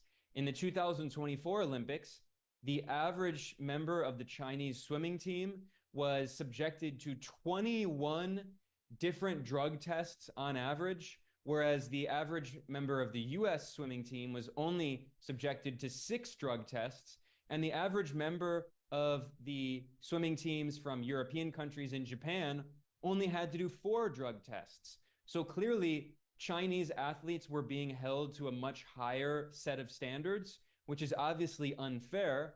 But the reason that happened is because the U.S. made these accusations, which are rooted in... FC Barcelona coach Hansi Flick will face Valencia FC in his first La Liga match in charge of a Catalan club with a number of important absentees, although star winger Lamine Yamal will be available despite the 70-year-old's father, Monina Seroy, being in hospital after a stabbing incident 2 days ago. A German who became coach in May told a press conference at the club training ground in Barcelona on Friday that Yamal, star of Spain's Euro 2024 triumph, will be available to play, but that Gavi, De Jong, Ansu Fati and Del Olmo were not available. However, Flick is counting on midfielder Pedri to be in the squad after he sustained an injury at Euro 2024 in Germany. A special player, he's a player who changed the team totally, and we will see what we for tomorrow. He's an option maybe for the second half. He can help us. I'm totally agree with that he can help us in Valencia. So he's in the team. He will be in the team. I'm happy with this player I have actually, you know, and this is for me the important thing. And the other thing we don't know. So it's so when I sign my contract here, I know that it's not so easy, but I totally trust and believe in the club. But at the moment, really, I'm happy with this. What the team shows, and you know, when you see all the injured players we have, they're out. If they're coming back, I think we are the really strong team.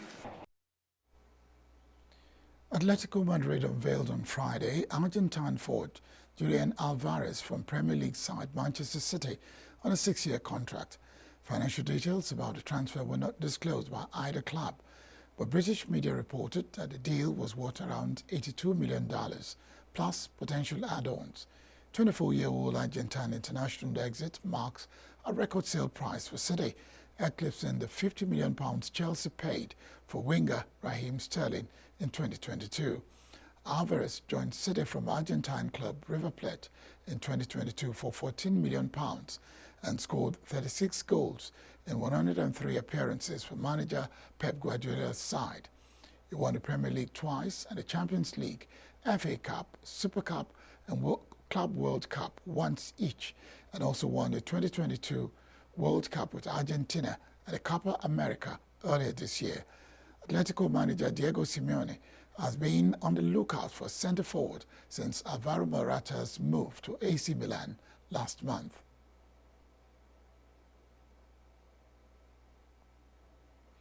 Well, that's how to say thanks for being with us. Barik Mado is my name. Have a pleasant weekend.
Welcome to Entertainment Show on Signature TV.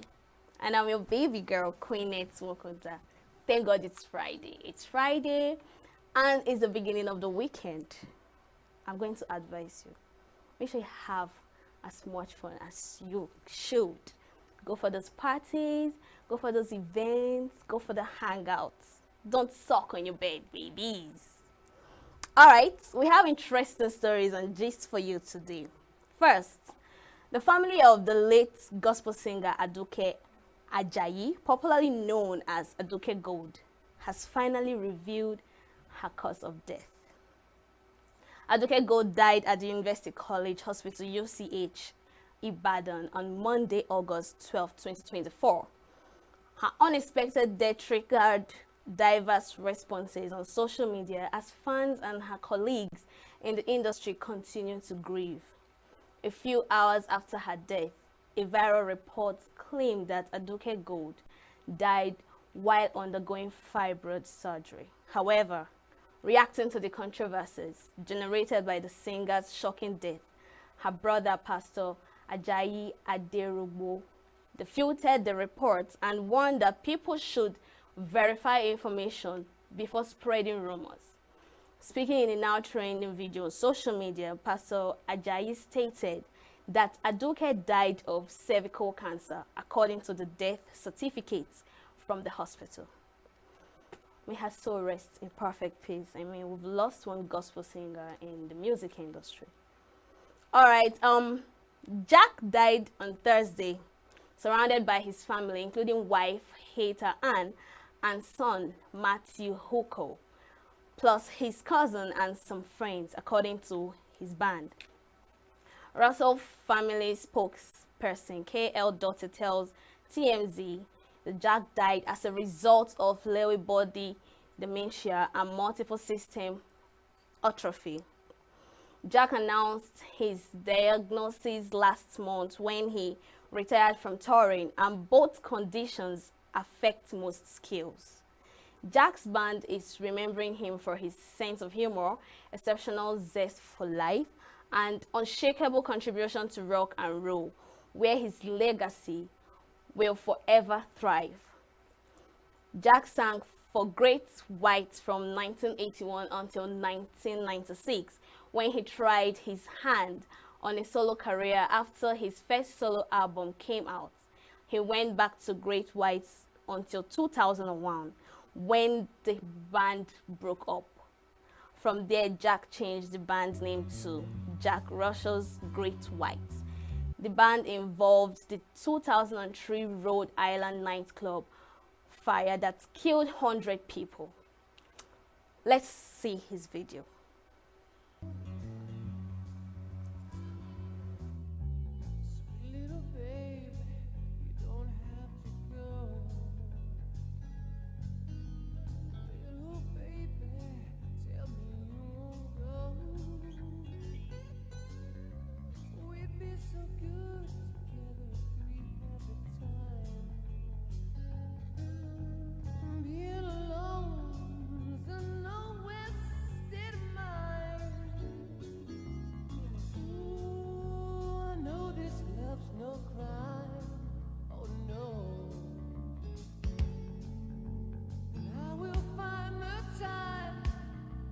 Change your mind, and if you stay the night, hold me tight. We can make the wrong seem right. So come on now, rock me, roll me through the night. Rock me, roll me through the night. Rock me. Roll me through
know you'll say there's so many bad news in my story. In his garden, in accordance with Roman tradition. In the photo, Zuckerberg's 39-year-old wife, Chan, stood beside her massive turquoise statue. Romans had the tradition of making sculptures of women, especially of wives. This tradition was based on the Roman idea of pietas, which underlined duty, loyalty, and devotion to family, the gods and the state as per the Roman Empire times. The timeline further said that the sculpture represented the woman's embodiment of these features as she publicly showed her moral integrity, fertility, and loyalty to her husband and family. Honestly, since the beginning of this year, singles never rest. We have not breathed. Mark Zuckerberg made a statue for his wife according to the Roman traditions. I mean, that's so sweet. It portrays her loyalty and fertility and all the rest of them. All the men should actually look to this kind of thing and do it for their wife, you know. All right, that's all for the news this segment and this hour. We're going on a short break and we'll be reviewing our guests to you, so stay tuned.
Welcome back to the show. You're watching Entertainment Show on Signature TV.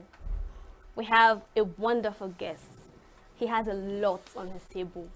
He's a music producer, he's a songwriter, and a show promoter. His name is Confidential. Thanks for coming. Thank you. So, you know, I'm actually interested in, can you walk us through the typical process of producing a music?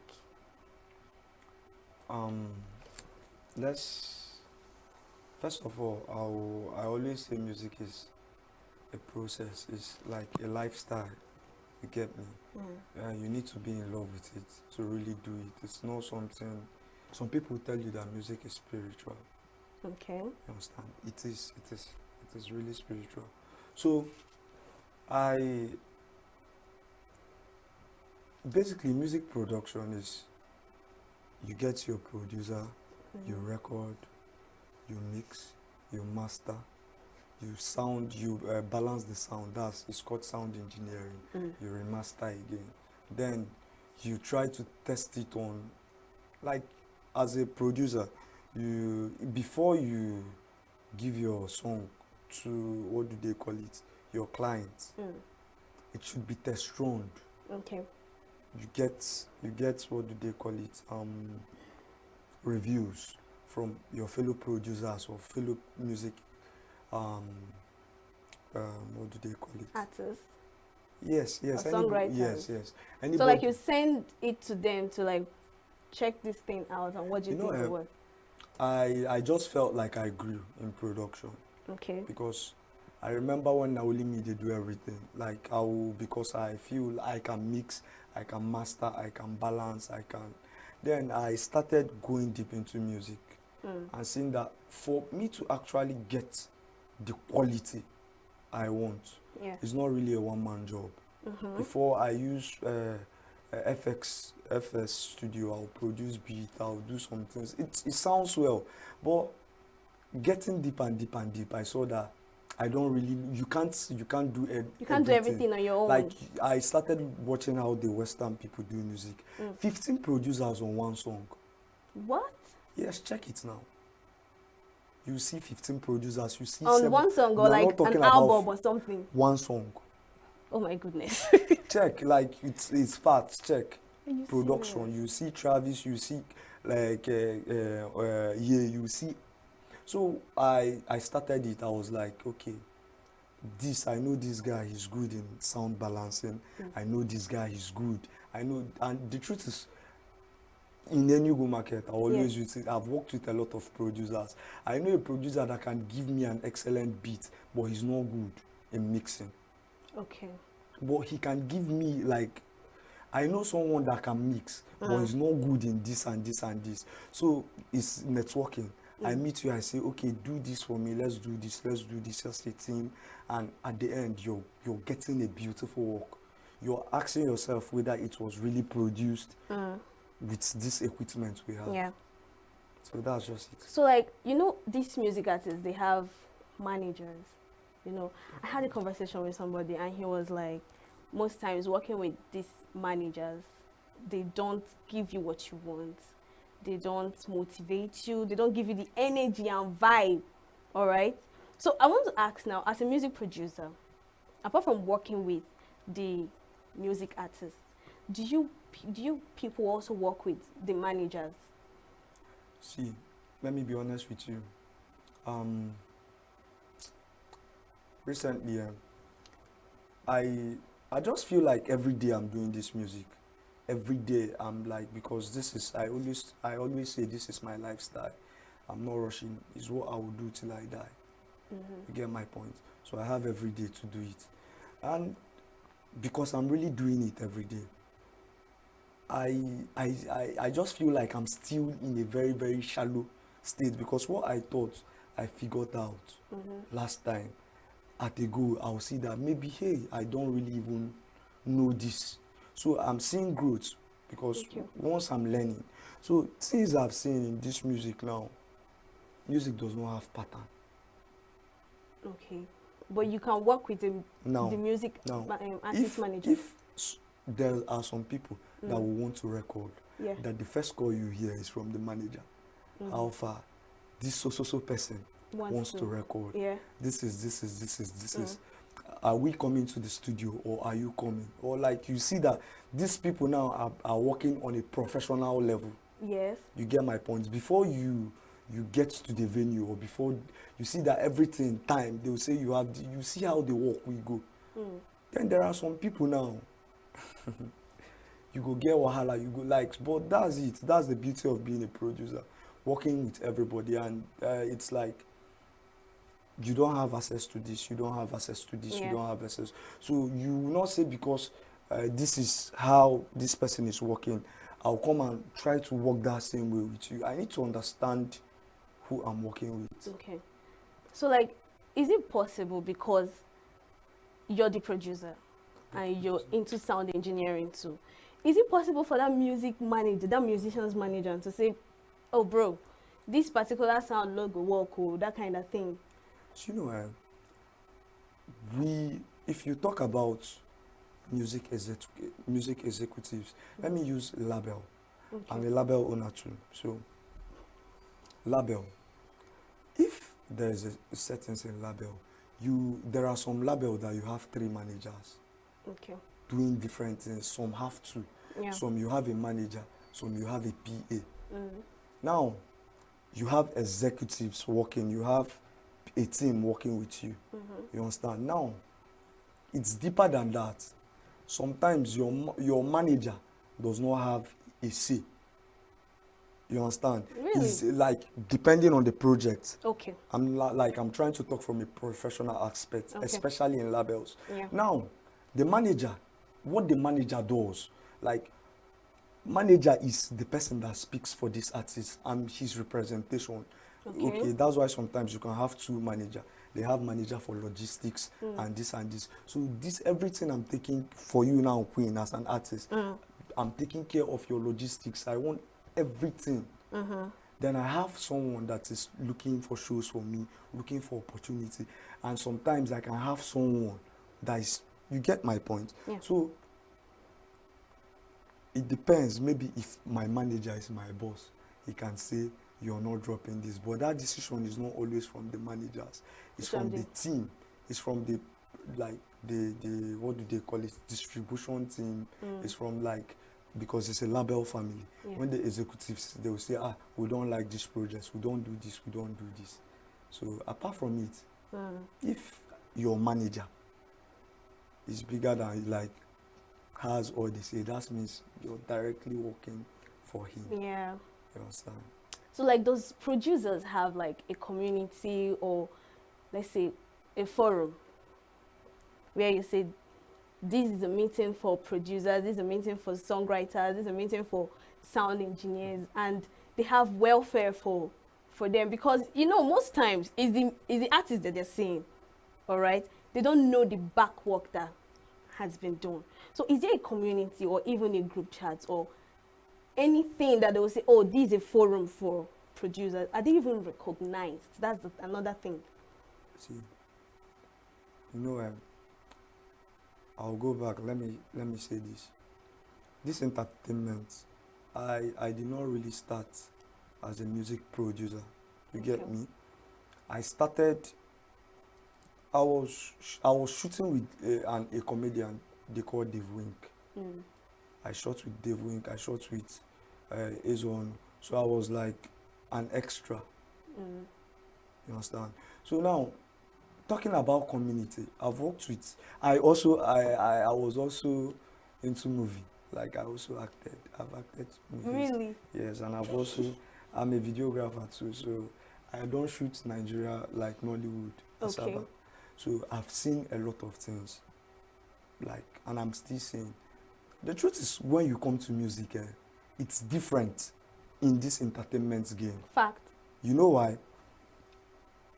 An artist mentality, it is somehow, I don't know whether it's the culture or how we see ourselves. Where comedians are doing things, there's always a community. You understand? Like, it's natural. You don't need to force it. When some actors or like there's a community, there's always a union. Yeah. You understand?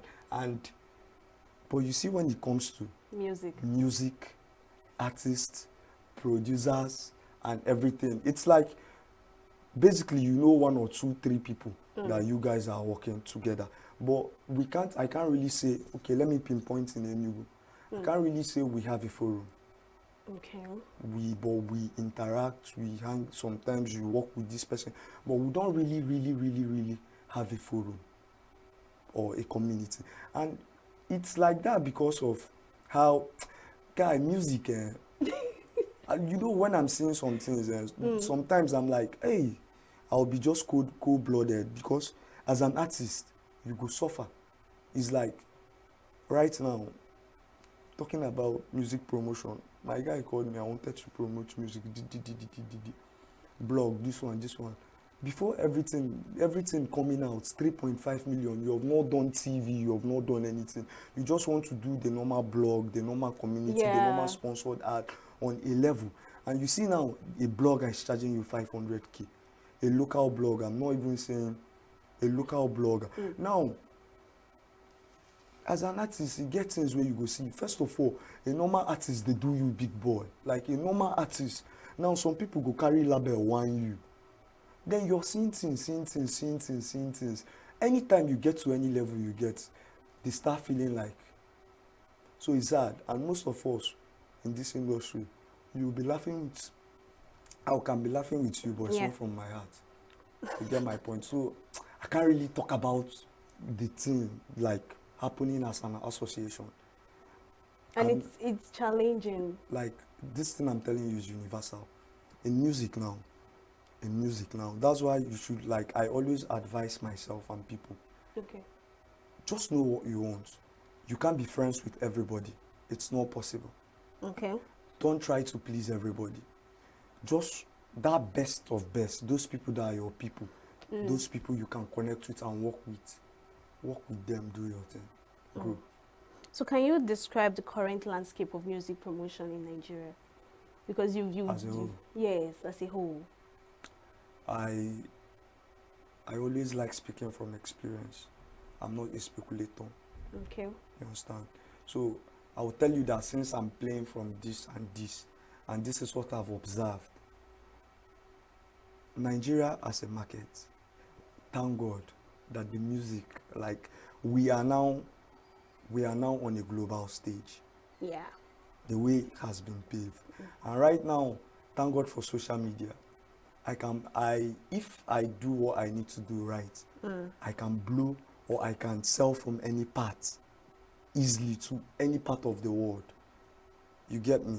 So, talking about music, it got easier than before. Music has, like, this is the easiest era of music marketing. You understand? That's a plus for us, though. Yeah, in it's a Nigeria. plus. So a lot of artists these days now, they don't, like, you see an artist, this guy came out without a label. You get my point? So Nigeria as a market, we still have a lot to do. The only people really selling right now are the people on the international scale. Now, everybody in the local market is struggling. I'm just telling you from observation. You get my point? And music gets expensive as the day goes by. Do you know, to Davido, music is still expensive? You get my point? So at every level you get, you see that it's getting more expensive. And if I'm in this game, I should keep up. So music in Nigeria right now, playing in the local stage, is saturated. Timaya dropped an album, Jerry dropped an album. These people, but many people, like, you don't know, say this person don't drop album. This guy is an OG. You don't know. You're banging this, the band dropped. Everybody dropped. That's true. Now you're listening to Asake. So right here, if it's not the international influence, it's sad. But no, everybody will tell you it's going well. We are making shows, we are making money. It's a lie. There's struggle. There's a big struggle here. Okay, so what's the key platform for the effective music production? Is it the TV, social media, or radio? I always say this, music don't have pattern. It has principles. It has some things you need to do. There's a book you need to follow sometimes. Don't lie. But the truth is, with how the world is going, without technology, with the exposure, with the access we have in our hands. But which one do you think actually? Is it social media, TV or radio that makes this music industry, like, for them to go global? Is it the TV, the radio, or social media? Because, you know, most of these upcoming artists, their music trend from TikTok, right? It's from TikTok that you will be like, oh, this song don't come out, so make I go check for Audio Man or Apple Music. Do you understand me? And most times, radio still review this, TV still play their music video, or even tell you that, oh, this person has dropped, all right? But, like, which one in particular is more effective for musicians? Let me tell you the truth. Yeah. Right now, everybody doing anything you're doing on the digital market, like on like social media or this digital era, the fastest way to sell out or get an audience fast is from social media. You don't know what will make you viral. You get my point? Why do you say social media though? Do you know it's the easiest now? Because of Do you know TikTok, right? do you know if we draw a percent of TV users right now, is going down. Facts, that's true. You get my point? Yeah. Now, you have access to every information you have. Through your phone. And every youth that is actively using a mobile phone is actively on a social platform. Be it business, be it entertainment, be it wasting of time, be it anything. You get my point? So it's like, you asked me a question so that I won't run far. You So said which one is more efficient? like efficient? Yes. Now, I can have a viral moment through TikTok. This song will go now because of TikTok or because Even of Snapchat too. yes, anywhere. I like anywhere.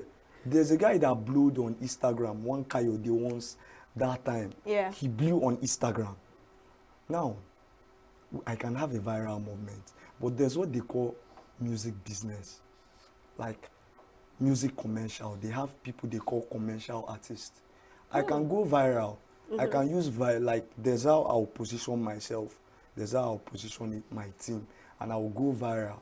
And okay, this is. Time comes, you fade away. Yeah. But there's what they call commercial. These people are commercial artists. They know that I'm using social media. Okay. Because social media is needed. Yeah. Then they know now that I'm using TV. It can't be more official than being on TV. You get my point? Because this is a market. Now, because I'm marketing, because I'm a commercial artist, I'm still playing by the rules of entertainment, which is the TV shows, the like anything broadcast, anything that is officially a broadcast. Yeah. You understand? So as a tool, any person in music that like, and another thing, music goes now with trend. You know I was coming to that, but no problem, continue. It's an evolution. Yes. You understand? That's what I'm trying to tell you. It does not have a pattern right now, but there's what we call commercial artists. Commercial artists. You're branded, you're commercial. Like, it's not like I'm not looking for a viral moment. Yeah, but don't you think sometimes you have to just follow the trend? Do you know how many songs you have heard that trended that you have not heard about the person again? And maybe one day you go and check this person's page, you see that this person is really working. Like after the viral moment, he's still working. So what do you think the person Music business is different. That's what they are trying to tell you. Okay. Like they have music business. They have music. Like anybody can do music. Anybody can go far. But there's what they call music business. If I really want to do music now, yeah, I will go commercial. That's where you build team. That's where you network. That's where you use all the tools you can use. If they say now that there's another platform that came out, I will easily connect myself there. But that's where finance comes in, right? Because you have to pay for it. Step by step. That's why you need a team. You get me? So you will have a music business manager. Or what? Because going into music, I think it has a lot in it, honestly. And promotion and the rest. I don't blame these upcoming artists that don't even go global most times. All See, right. me now, what I've seen in music now, I just say the piece of truth I know. Okay. You get me? Music as a commodity this is the best era it has ever happened in. But being a professional music artist that wants to play the game, that wants to play the game of longevity, sustainability, and like you're selling, you want to be Drake, you want to be Wizkid, you want to be... Without chasing clouds. Coming to that other aspect, we have musicians that their sell point is chasing clouds. I told you there's no pattern. Now what? My management is fucking different. Sorry. My management is different from this person's management. Yeah. My management, my publicist, my media, my social media handlers, like that's why it's called branding. I may be now, it's clouds that I'm using to sell, and I'm selling to my team. This is what is bringing the money. That's why if we revolve to where the Western world, especially America, gets, you see that these people now are not selling you because you're talented. Okay. They are selling you because we are selling a music business. She's fine. This is it. We are selling you for this. We are selling you for this. So music does not have a pattern. The only time you need to play real music business is when you want to go commercial, and it takes a lot. It takes a lot. So you've mentioned a lot, and you said there's a lot of pattern. But Different to you, pattern. different pattern, right? If But to you, which pattern and strategy is more effective? Because let's assume you want to talk to someone that wants to venture into music now, all right? Which pattern would you tell him that would promote his music? Like, what exactly will you tell this particular person that would promote his music and make him go famous? You get me? Now let me tell you now. If I'm to advise you now, you come to me and ask me, do you know what I do these days? You get me? I listen to people. Okay. When you listen to people, you know where this person is good at, or where you can advise the person. That's it. We are humans. Okay. If you understand this concept of we don't generalize things, like things are not generalized anymore, you get the point. People have different mindsets. Yeah. The truth is, we have principles. In any level you're doing, in any type of pattern you come out from, there's a point or there is a stage where you know that there are music principles, or there is principle in media, principle in anything you're doing that you need to adhere to. But basically, if I'm to advise somebody, and thank God I'm a producer, I always say this, like I'm happy I'm more of a producer than an artist, because it gets you, when you're a producer, that's when you see music, you see people for who they are, you see people you see these artists for who they are, because of you're the one handling their product, this music. So I've met people, I've seen people, I've spoken to people, I've experienced people, and you see that we are products of our environment and what we believe in and the cause we want to fight for. You get for? And me now, I can't advise you and tell you, because you're doing music, because you're doing this, let's play this game. I like playing authenticity. The professional aspect of it. Yes, like apart from the professional aspect, let's sell what you believe in. But the person came to you for an advice. That's why I need to listen to you. What do you really want in music? Okay. How do you want, like, you know what you want, the fans you want, like, then it's from there that we will know. It's simple. I can start chasing cloud, isap. But, you know, clouds can actually defame the person too. Easy, but it's true. That's what I'm telling you now. Some people that got everything 100%, still at a time, it still went down. True. I'm telling you, professional, so you get my point. Yeah. So it's your willpower. It's your willpower. Music is hard. Ouch. Music is very hard. True talk. Wow. I don't want to sugarcoat anything. I'm Yeah. trying to tell you from the reality I'm playing from. You understand? Music It does not have pattern, but there are principles of music we have to follow. So if I'm to advise you, I have to listen to you. First of all. First of all. So how do financial constraint affect the ability of this music promotion? The truth is, I said this on a podcast one time, that now we see that we have Nigerians have gotten to the point of us being so distributors in music right now. Now, basically, some people don't even use what we used before in distributing music. Now we have tech boys. We have people that can come together. I'm telling you, Nigerians. Yeah. Nigerians that when they do something like outside there now, they are booking you. Yeah, that's like, true. You get my point. Normal boys from the streets that learns itself from online. Now, thank God for social media. Everything is accessible. Now, thank God. Say it now. Go ahead.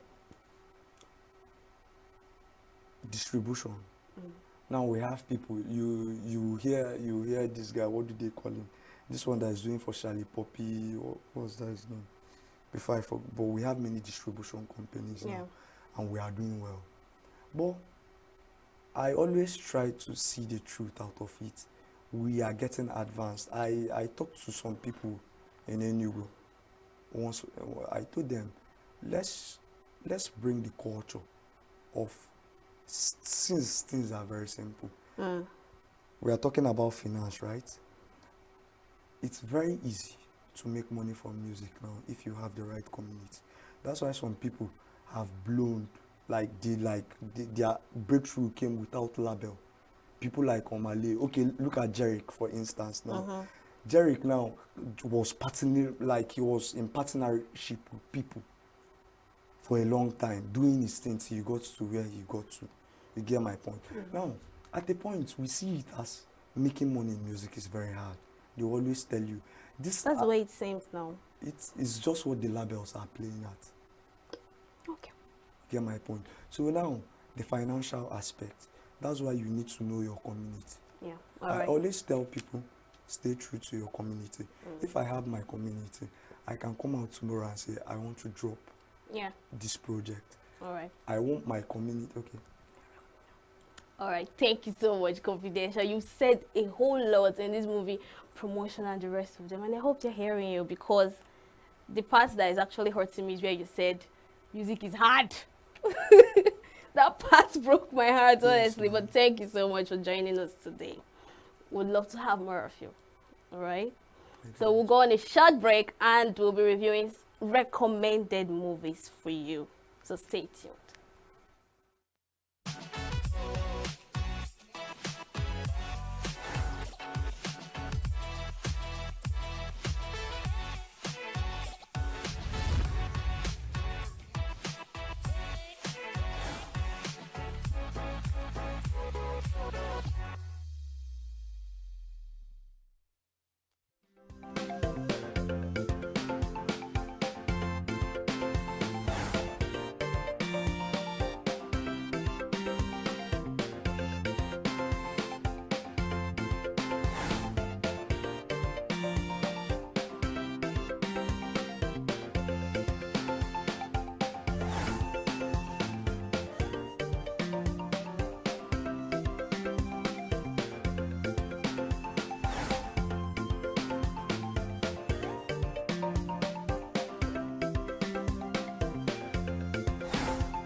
Welcome back, and you're still watching Entertainment Show on Signature TV. I have interesting movies to recommend to you this weekend. And the first movie today is Beverly Hills Cop. So in this movie, Axel Foley returns to Beverly Hills after his daughter is threatened for a family reunion that includes old pals John Taggart and Billy Rosewood to uncover a conspiracy. Let's take a look at the trailer. Good morning,